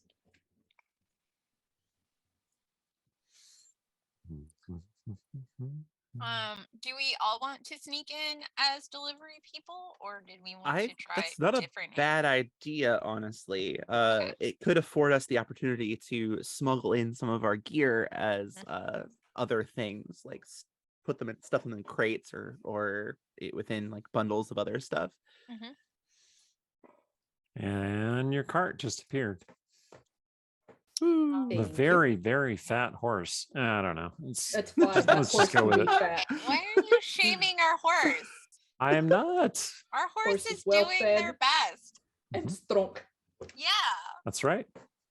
I got no Wait. problems. I love Bradley. Bradley. All right. I'm writing that Big down in my Brad. notes. Yeah. Big Bradley, Big Brad, hmm the chonk horse. I feel like Brad is the like go-to He's not for chonky. Sounder. He's sturdy. Just I feel like Chonk Brad horse is probably slash like sturdy this kind of horse. like what's that called? Clydesdale. Halflinger? Oh, The shorter draft horse where Oh, you're like, mhm. yeah, you're just chunky. You're Yeah. big. Yeah. Yeah, he a big boy. Yep. If All they right. inspect the crates or whatever barrels are in there, can I say it's like mundane spell component type things where it's like bits of copper wire, leather. Wano. Mhm. Yeah. Guano, don't worry about it. Yeah. I mean, Yes, how you else are you certainly gonna can. cast fire? How else is the Lord gonna cast fireballs? Right? All right. So is this the plan that you're gonna get in this way?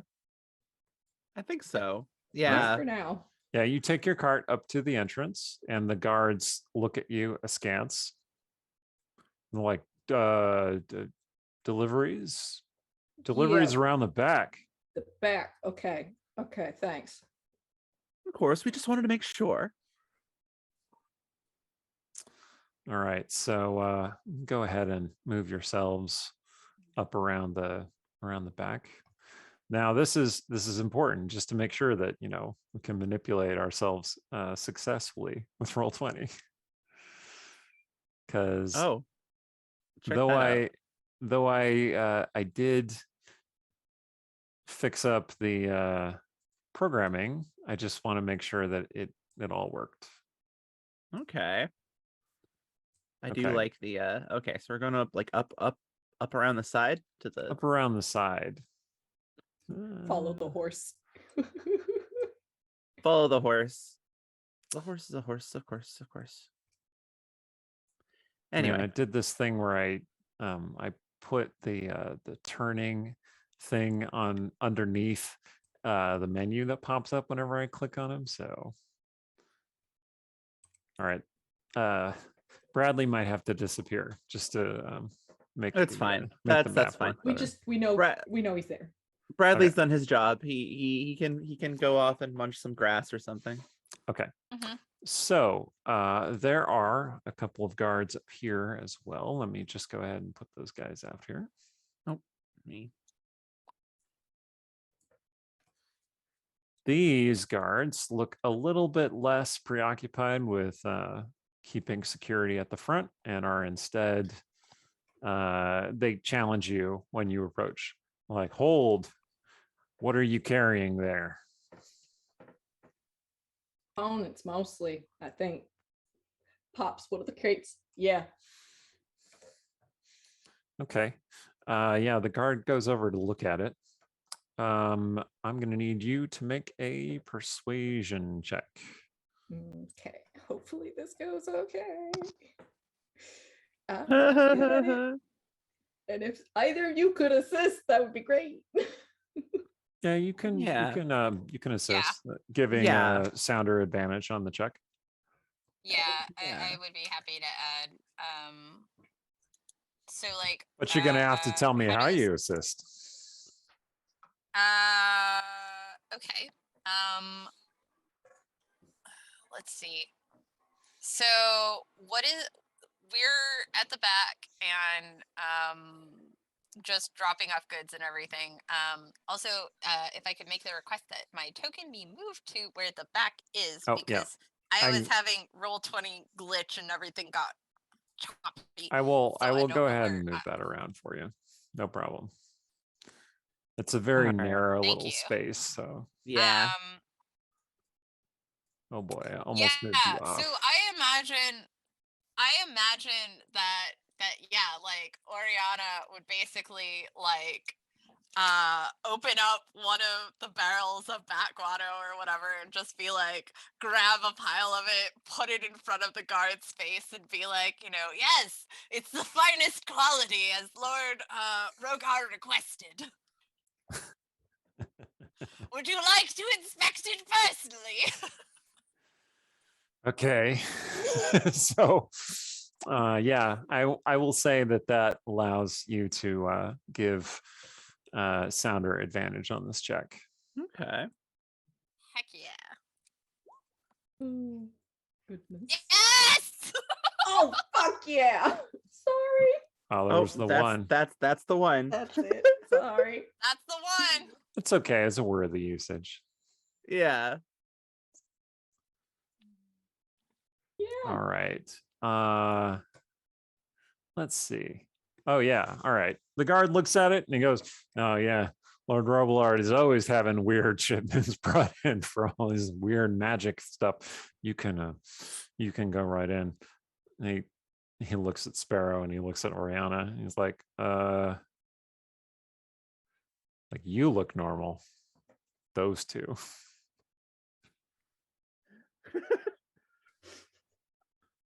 Bodyguards?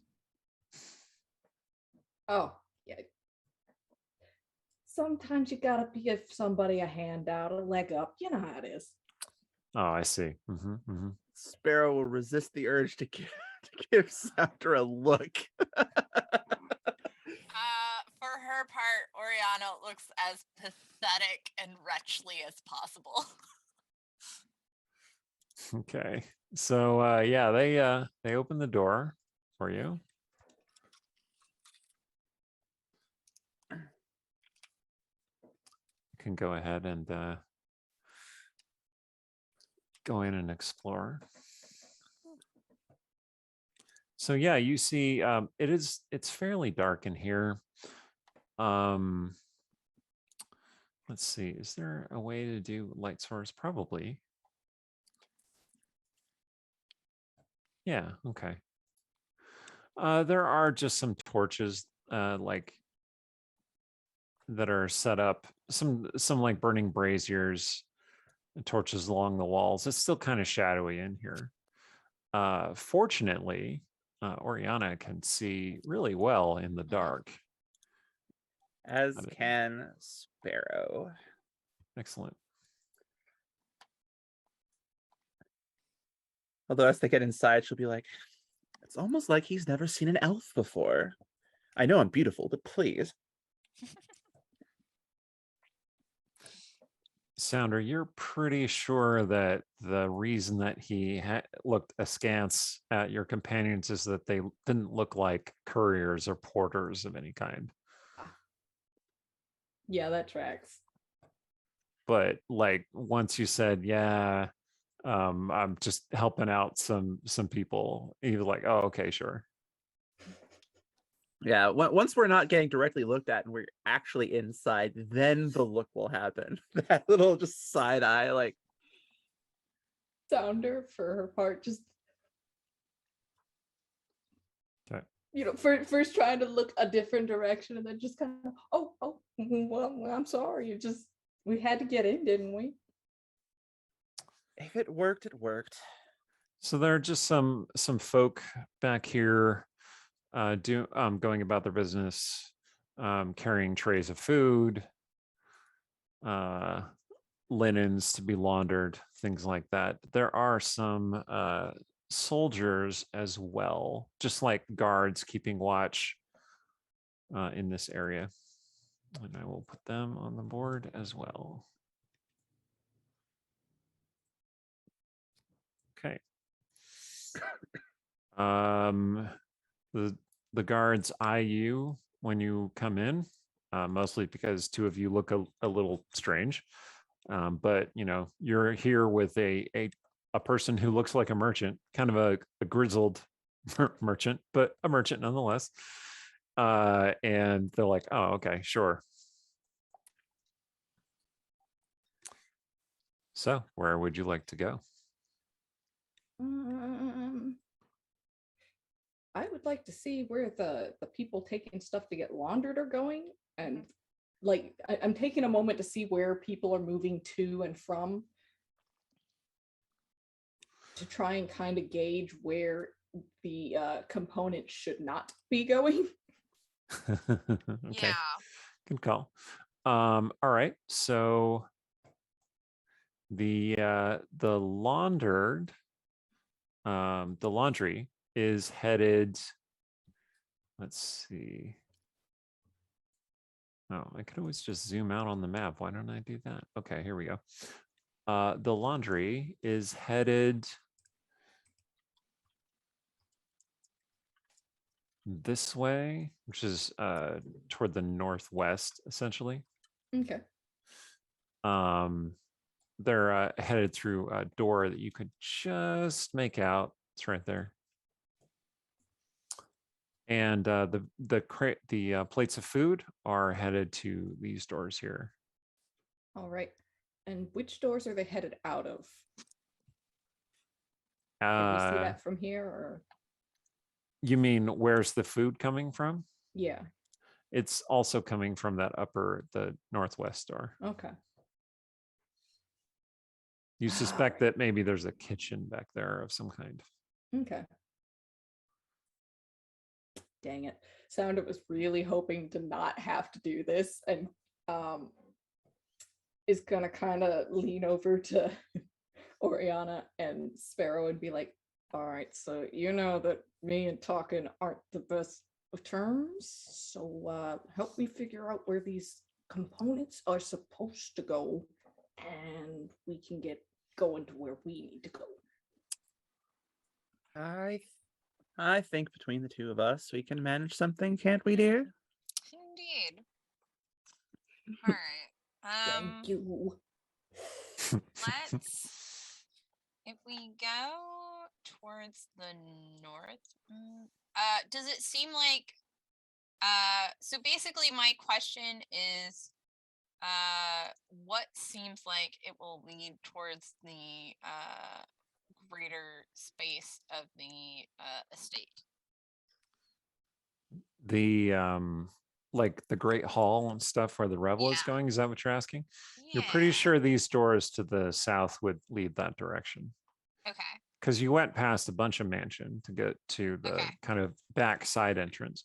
Also, these doors, now that you're kind of deeper into the room, you can see that these double doors here that are just above you and just to the east. Mhm. They're open, Mhm. and through them, you can see. You can just kind of barely make out that there are a bunch of soldiers, like guards, sitting around a table, playing at dice and eating and drinking. Hmm. They don't seem to look up or notice you. Well, I think since we do want to figure out where this stuff needs to go, I think Sparrow might that's a guard over here that I'm moving my Yep, character up that's to. a guard. She will put on her best dazzling smile and saunter on over toward the guard. Okay. Excuse me. Do you have a moment? Okay, make a persuasion check, I suppose. Yeah. Mhm. Persuasion. Boop. Ugh, that's not great. It's only a 10. Okay. Yeah, the guard looks at you pretty neutrally. Help you?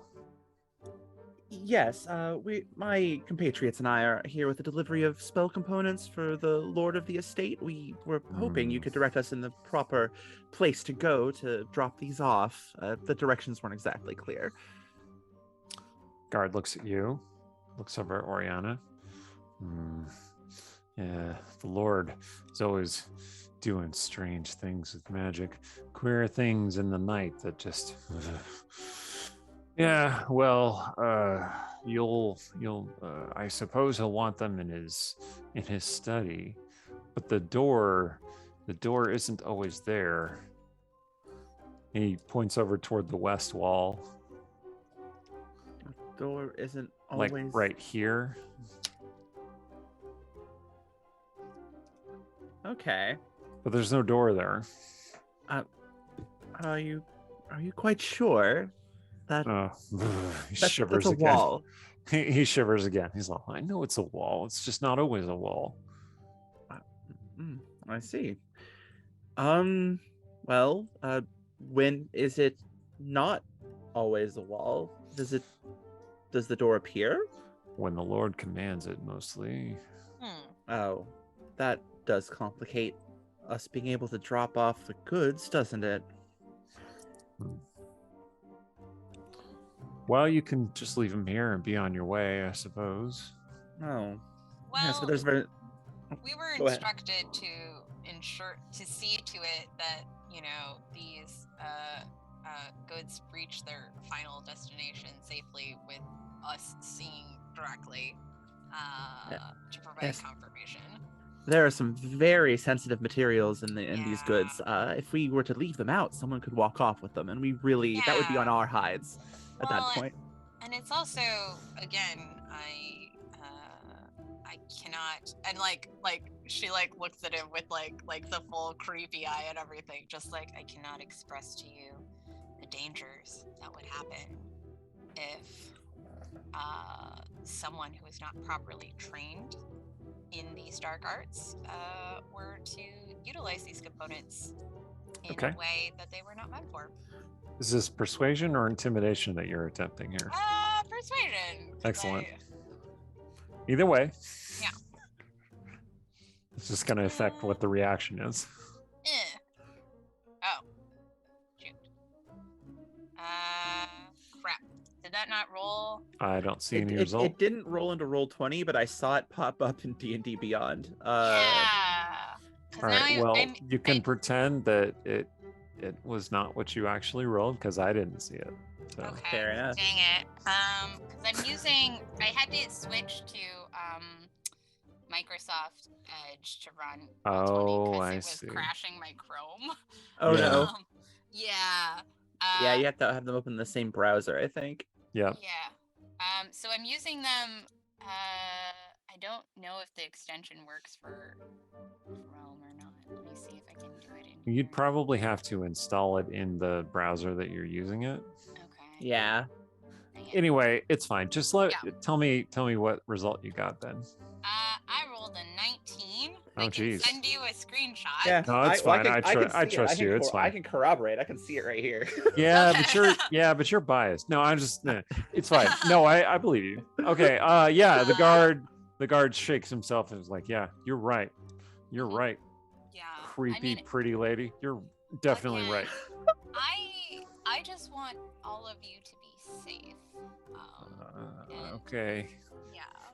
Kind of takes a step back away from you.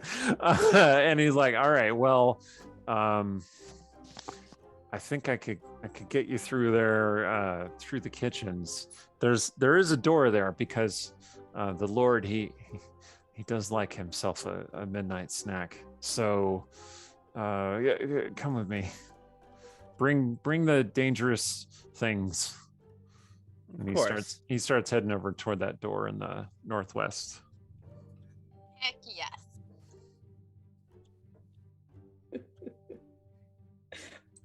This is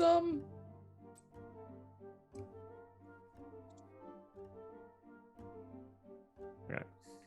So a cool thing about Roll20, which is not always immediately apparent, is that you can move your character with the arrow keys.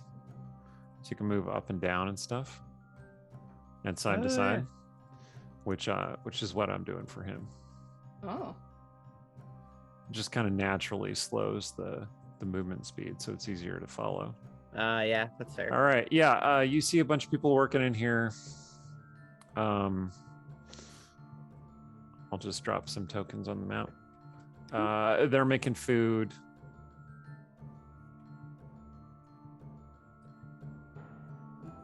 Those are actually tables, not bedrolls, over in the west. Yeah. Okay. Not to question your choice of direction, but this looks like a kitchen. Like I said, he likes his snacks. Oh, all right. I suppose kitchen access would be a boon. Okay, and then he comes up to this door, which has it has a mantis on it, like carved into it, and it's like that. Its claws are leaning over the doorknob in the center of the door. And I shouldn't move the door open yet. And he hesitates and says, "Oh, I've never actually been through here. Anyway, yeah, you should leave the Lord's delivery in there if you can." Yeah, and then he seems just as freaked out by the mantis as you, and he beats a quick retreat. Okay. Yep. The servants who are working in there are way too busy to notice what you're doing. You can smell roasting meat. It smells a lot like roasting pig, but could be a number of things. And kind of making soups and stews, and you see bubbling vats, and it's just lots of cooking going on. I'm thinking to myself, how do you make a kitchen dark? Well, there aren't very many light sources, just the one fire where you see a number of animals turning on spits over the fire. Okay. And then there's this door. And there are also doors here, which are leading back to the large complex, you think. All right. If you two want to go see what you can turn up in the party proper, you're pretty sneaky, right? One could say that. Main thing is you fit in a little better at the fancy high-end mighty stuff. Yeah. So, I like the idea of us all working various angles, and like she keeps her voice very low, very quiet. Sparrow, if needs be, I can make you invisible, and you can be our eyes, able to go places that we can't. I can ask around among the party people where these things might be. And Sounder, similarly, you can ask the servants and the people and the guards moving about just where the places they avoid, the places that they don't like, anything that gives them bad vibes, for lack of a better way to express that. It's apt. It's apt. And we can set a time that we all meet up with whatever we find out. What are your thoughts? Well, honestly, and she'll look at the door with the odd mantis on it. I feel like if we're going to find what we're looking for, it might be beyond that. If the lord of this place has an inner sanctum and this is it, wouldn't he be prone to keeping valuable magical artifacts behind it? I'm assuming his study is his sanctum. True. But I guess that is true of most wizardy types. It would at least behoove us to look, wouldn't it? I don't know. My sanctum is a bar, but... Yes. Looking around in here, who looks not as busy as the other? Who looks like they're shirking work? Make an insight check, please. Okay.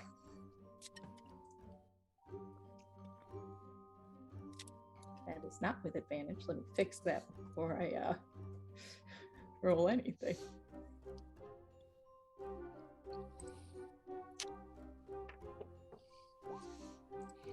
Dirty 20. All right.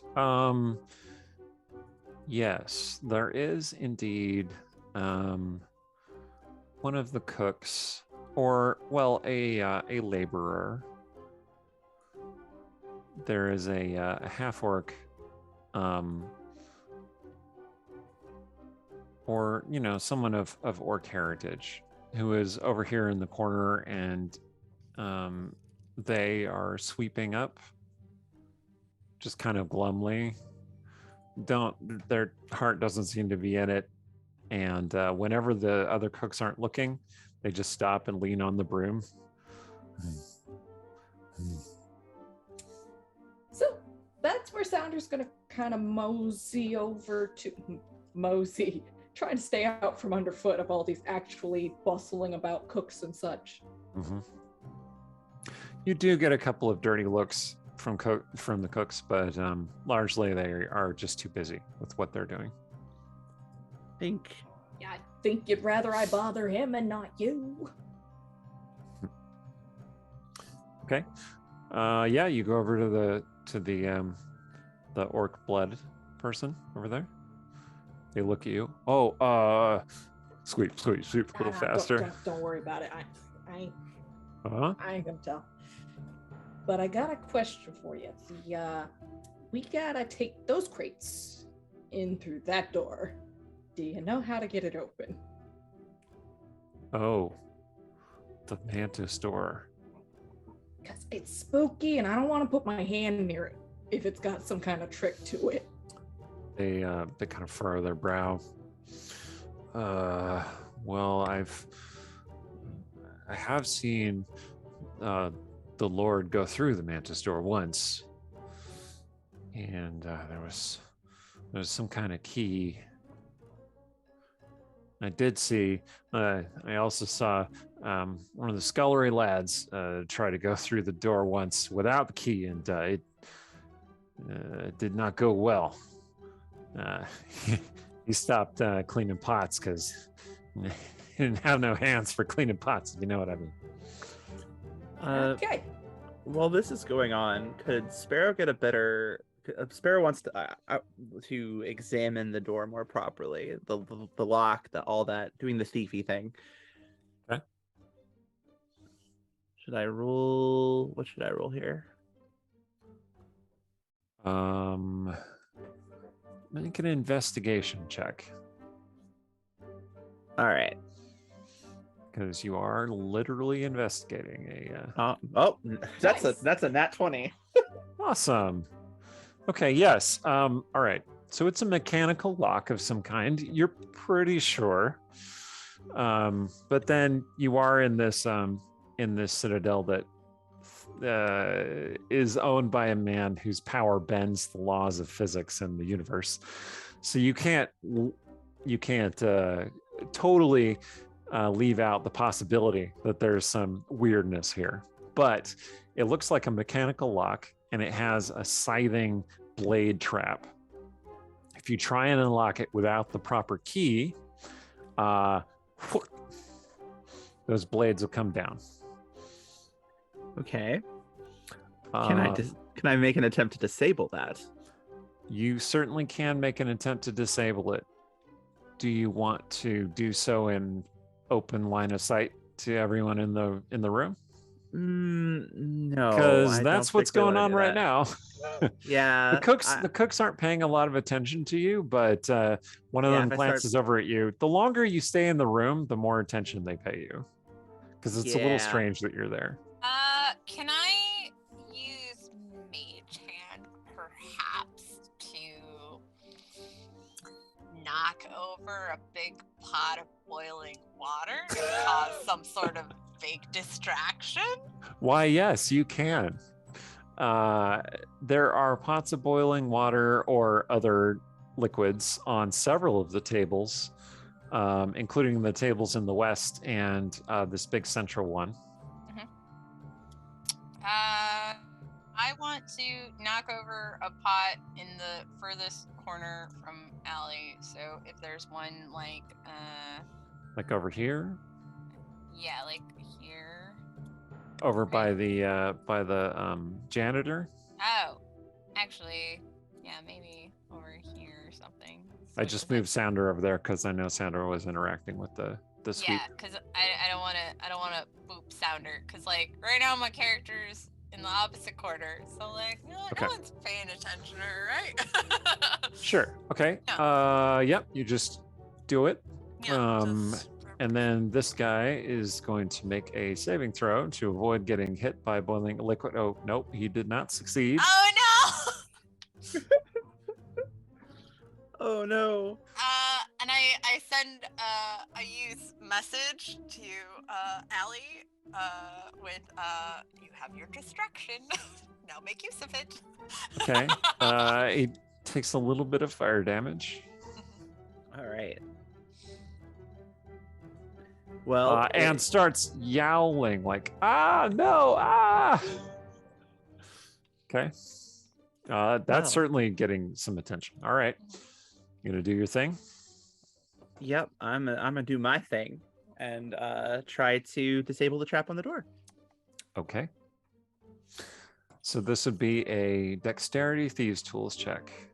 Oh, fun. And I think D&D Beyond has the functionality to do this. So let's just... I do not know. Let's just see if I can figure this out. Well, I definitely have proficiency. Did something happen? No, that just tells No. you what skills you have. All right, let's see if we can figure this out. Mm-hmm. So, I was recently talking with one of my friends who works at Wizards, who assured me that you could do more than you think you can do. And I'm like, all right, buddy, I get it. But I'm not entirely convinced. So why don't you, since it would just be basically a dexterity skillful check, Yeah. why don't you go ahead and make like an acrobatics check or a dexterity saving throw? Either one will suffice. Yeah, it's the same bonus either way. So I'll roll acrobatics. Oh, Okay. geez. So the boiling liquid goes down, and Sparrow just starts going right into this, and you set pins that are gonna hold the arms, and then you reach in really quick with like a dagger, and you just poof at the locking mechanism, and they can't come down. So you have disabled the trap.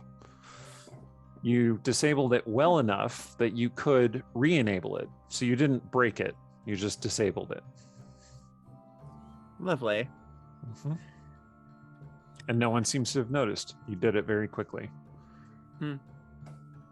Well, the door itself, though, is also locked. Yes. Okay. So that's a different matter. That's a different role. Do I have time to try to unlock the door as well? Amid the clamor and confusion. You can make an attempt, yes. It would just be the same sort of check. Yeah, I'll make an attempt. Okay. That's still not bad. So yeah, Okay. like if I can help by like continuing the distraction with like, God's people, is no one going to help this poor man? He is stuck here. Hey, yeah. So some more laborers have appeared to try and help the guy, and you also seem to have drawn the notice of one of the guards who is coming through the door now, and he's like, "Hey, Sir, please come here." all right, make a deception check, I think, Oriana." Can I Ooh. make It's kind it of strange eight with because, that? yeah, sure. Because How are you helping? as soon as seeing the guard come in, Sounder's gonna be like, "Hey, you guys got a medic, right? Like, you have those in this place?" Okay. All right. Well, I mean, you can roll with advantage, but your 19 succeeds. So, yeah, the guard is way distracted. Yeah, she's just like, look at him. He is. Look at that leg. It's going to come off. You have Okay. to help him right now. The guard ends up cradling the commoner, who looks at him in the face, is like, "Oh," and the guard's like, "Oh." Anyway, Yes. Love wins. so Did you just facilitate the weirdest meet cute ever? Like, Yes. You're welcome. how did you two meet? Well, my leg was covered in boiling water. Okay. And then that's how we learned we worked at the same manor. So Sparrow, you already made your roll. Okay, yeah. You managed to the lock is a relatively sophisticated sort of lock, but it's more like it would look really sophisticated, really cunning. It's basically opened by means of some like a rod that is inserted in it and then turned. But you can get the same effect with just like a dagger. You just get it in there and you kind of wedge it in and turn it, and sure enough, the door opens. all right, and then she'll kind of give the others a look, like, you know, she can catch one of their eyes or something. Just be like, you know, it's done. Oh, I'm so grateful that all of you were able to care to this poor man. You know, good luck. Yeah, the guard and the commoner head off this way, and the commoner like looks over the guard's shoulder and is like, Yeah, just thumbs up from everybody. "This worked out well." Anyway, the cooks start muttering and go back to work, and the sweeper says, "Wow, that's the strangest thing I've seen since the mantis chopping hands off thing." Huh. Yeah. Well, I gotta get back to work too, so thanks Okay. for the tip. So Take care. I think at this juncture, after she's caught people's attention and gone, like, you know, we you know, given the look, she's going to try to slip inside. Okay. going to attempt to do so without being seen, but I only rolled a 14. Okay. That being said, I have that fun trait of I can hide. I can be stealthy, even if I'm being directly observed. So you just kind of slip inside. I don't have like furniture on the actual map for this, so I'll just describe it to you. What you see in here is notably strange. Like the dimensions are not what you expect. The walls seem longer than they should be, and the ceiling seems unfathomably high above you. There are stalactites of some strange grayish green material that are dripping down and seem to kind of like shake slightly. And it's like you've walked into some kind of cavernous space where the angles don't really match the laws of physics that you're familiar with. It's starting to get to your head. Make me a wisdom saving throw, please. Oh, God. All right. Here we go. Okay, 13. That's not awful. Okay, your head hurts a little bit, but no adverse effect that you're aware of. In this room, there are these kind of like growths of greenish gray stone that rise up like, well, to you, they resemble sort of bushes kind of growing up out of the stone, and they have hollows inside. Like these are trunks made of stone and just grown out of the floor. One of them is open, in fact, and there is a velvet cushion inside at the end of the room. But you can't really see it too well from where you are. Even though it's not all that long a distance, your eyes are having trouble piercing the darkness. You don't see anybody in here. Except for the faint movement of the stalactites wavering slightly, almost like living things. Ugh. All right. Well, she's going to give those a wide berth. I suppose she's going to. Sparrow will kind of make her way very cautiously toward, and still trying to be sneaky, even if there's no one here seemingly to see her. She's definitely trying to be stealthy. And make her way toward the other end, particularly that thing with the velvet cushion on it. Okay. You are walking and you step in something wet and very soft under your feet. It looks like a pool of water, but it's bright green in coloration.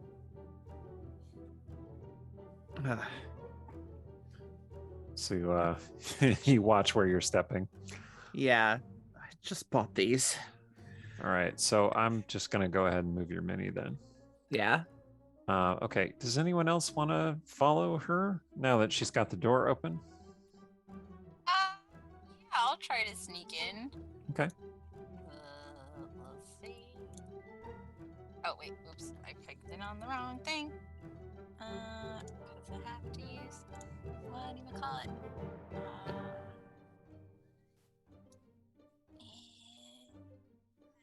There it is. Boom. Okay. Just Yeah, kinda like, you're not especially stealthy, but you kind of slip away when nobody's looking. It's hard to be stealthy when you're literally a red devil person. And we're just screaming 5 seconds ago. Yeah, you know. Well, I mean, the cooks went back to work. The problem was alleviated, and it seems like everything has gone back to normal. Although you know that it hasn't, because that door is now open. So yeah. You can get back to the door. You can go into the room if you like. Sure. All right. When you Oriana, when you get up to the room, I'll just move your token over there, or you already did. Okay, great. You see, you have kind of that same feeling that the sparrow did, except that you can see her walking along the wall toward the opposite end of the room. Not on the floor, on the wall. And as you look, like she seems to shift from the wall kind of like upward diagonally in perspective. Okay. And you see her shake some green liquid off of her boot. Am I in any sort of liquid? Make a wisdom saving throw. Oh, great. All right, so.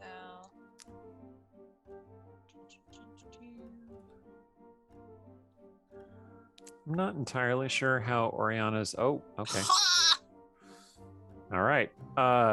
Okay. Not only did you fight off the effect of this room, you realize that it is some kind of eldritch influence that is manipulating your senses, and you can reorient yourself at any time to put yourself back in easier dimensions. Cool. So you kind of bend your mind to match the room that you're in, and everything starts to be normal again. You can see Sparrow walking normally across the floor. So I basically have that Neo moment of there is no spoon. Yes. Excellent. That's exactly what happens. Okay, cool. Sounder, so- are you gonna try and go in the room? Before Sounder does, I will use the message cantrip and just say, as a heads up, this room will mess with your perceptions, so be wary.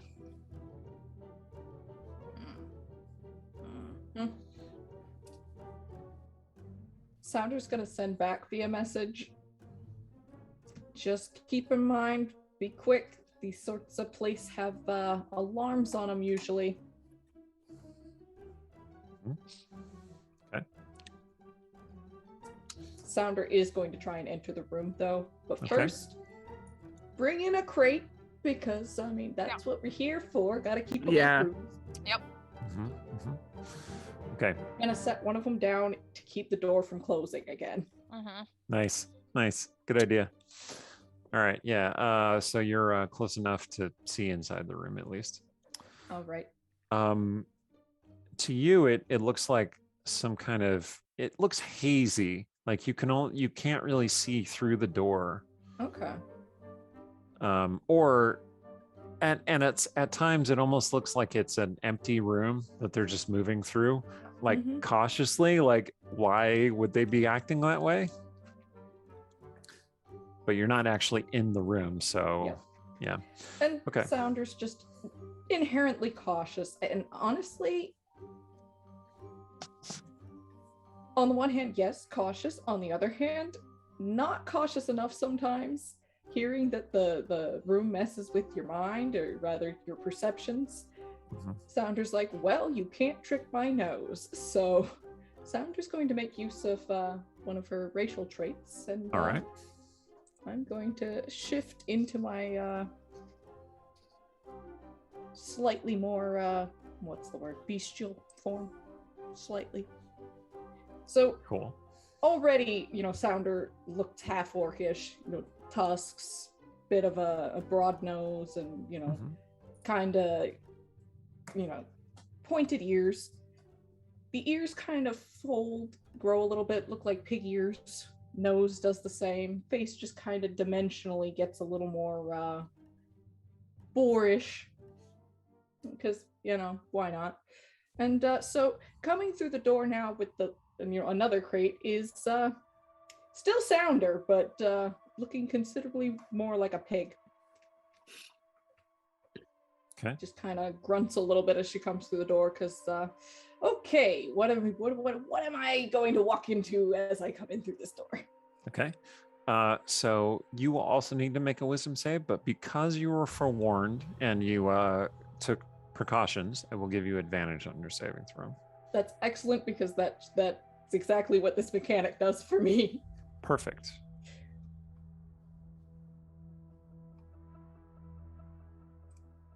All right, wisdom save. In that case, it seems like I should also give you inspiration. So you can mark on your sheet that you have inspiration. Oh, right. Nice. All right. Yeah, with your 20, you are successful at preventing the weirdness. and with your current setup of your senses, you can navigate normally without disorientation. Excellent. None of you saved poorly enough that you would have negative effects, but Sparrow is still a little bit disoriented in the room. Okay, you reach the end of the room, Sparrow, and you get to that chest. Again, it's like the stone has kind of grown upward. It looks kind of like a mushroom, maybe, with like melting rock on the sides. And then, but there's this perfectly five-sided opening that has just kind of like opened up like triangles. And in the middle, you see this red cushion, as though something was supposed to be there. And instead, what you see is a small, twisted black metal piece, which you pick up and immediately recognize as part of a set of thieves' tools.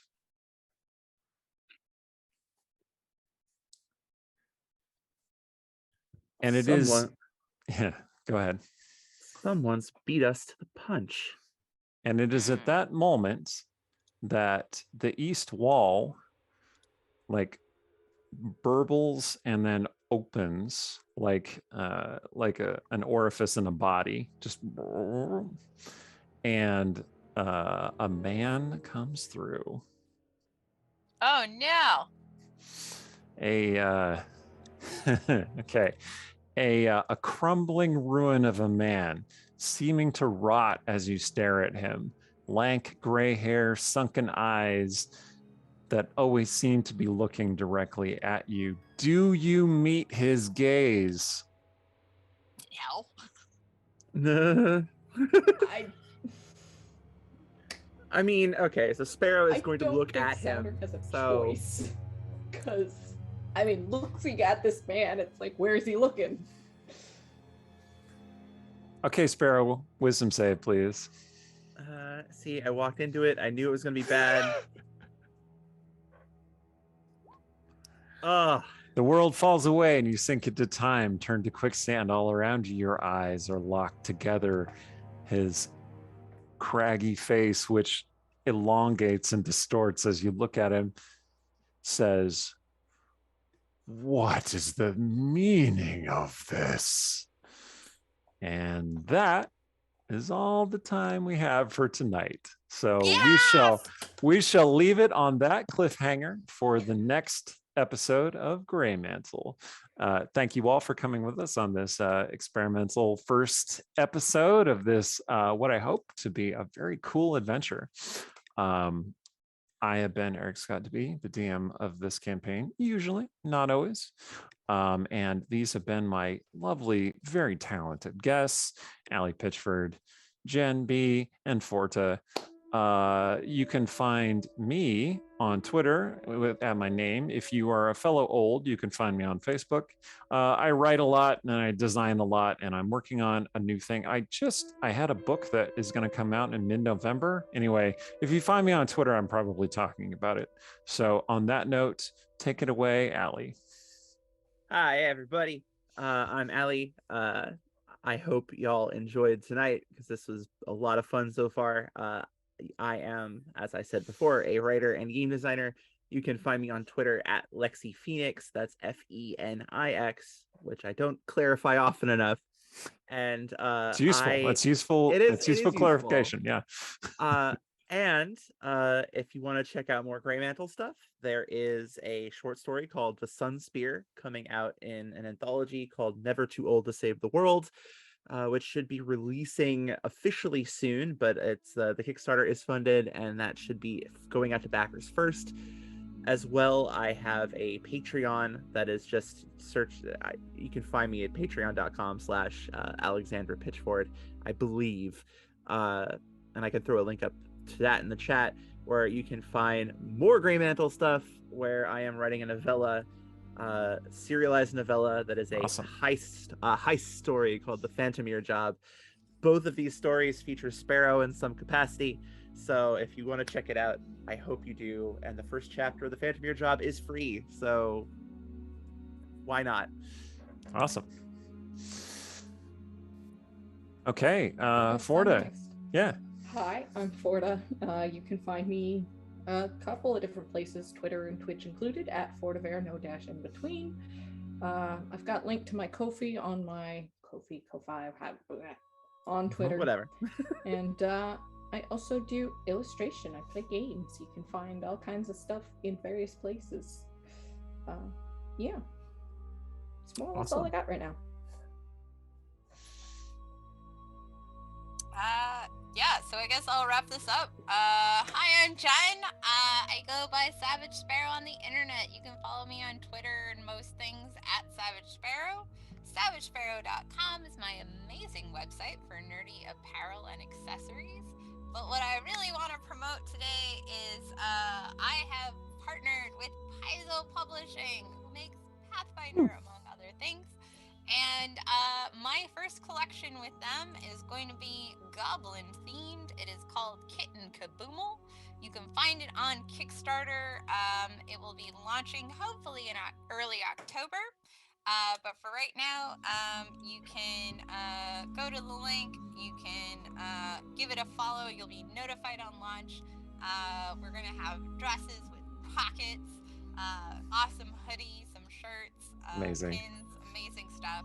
And this is just the first thing we're doing. So like the more popular and awesome this collection gets, the more they will give me creative free reign to go crazy with the other ridiculous stuff I want to do for them. So please, please, please support the project, because yeah, like I am really, really excited to, create some amazing TTRPG inspired clothing officially. Awesome. Yeah, that sounds really fun. I'm definitely gonna check that out. Thank you, everybody. This was really fun. I hope to bring the crew back and possibly with another mysterious member who might arrive at a future date, possibly to save the crew from the doom that shall befall them. I mean, might befall them. So thank you so much for coming with us on this adventure. Yeah, thank you so much. Usually Rhiannon does the outro, and I don't remember exactly what she says, so we're going to go to the old classic of Stay Scrawly.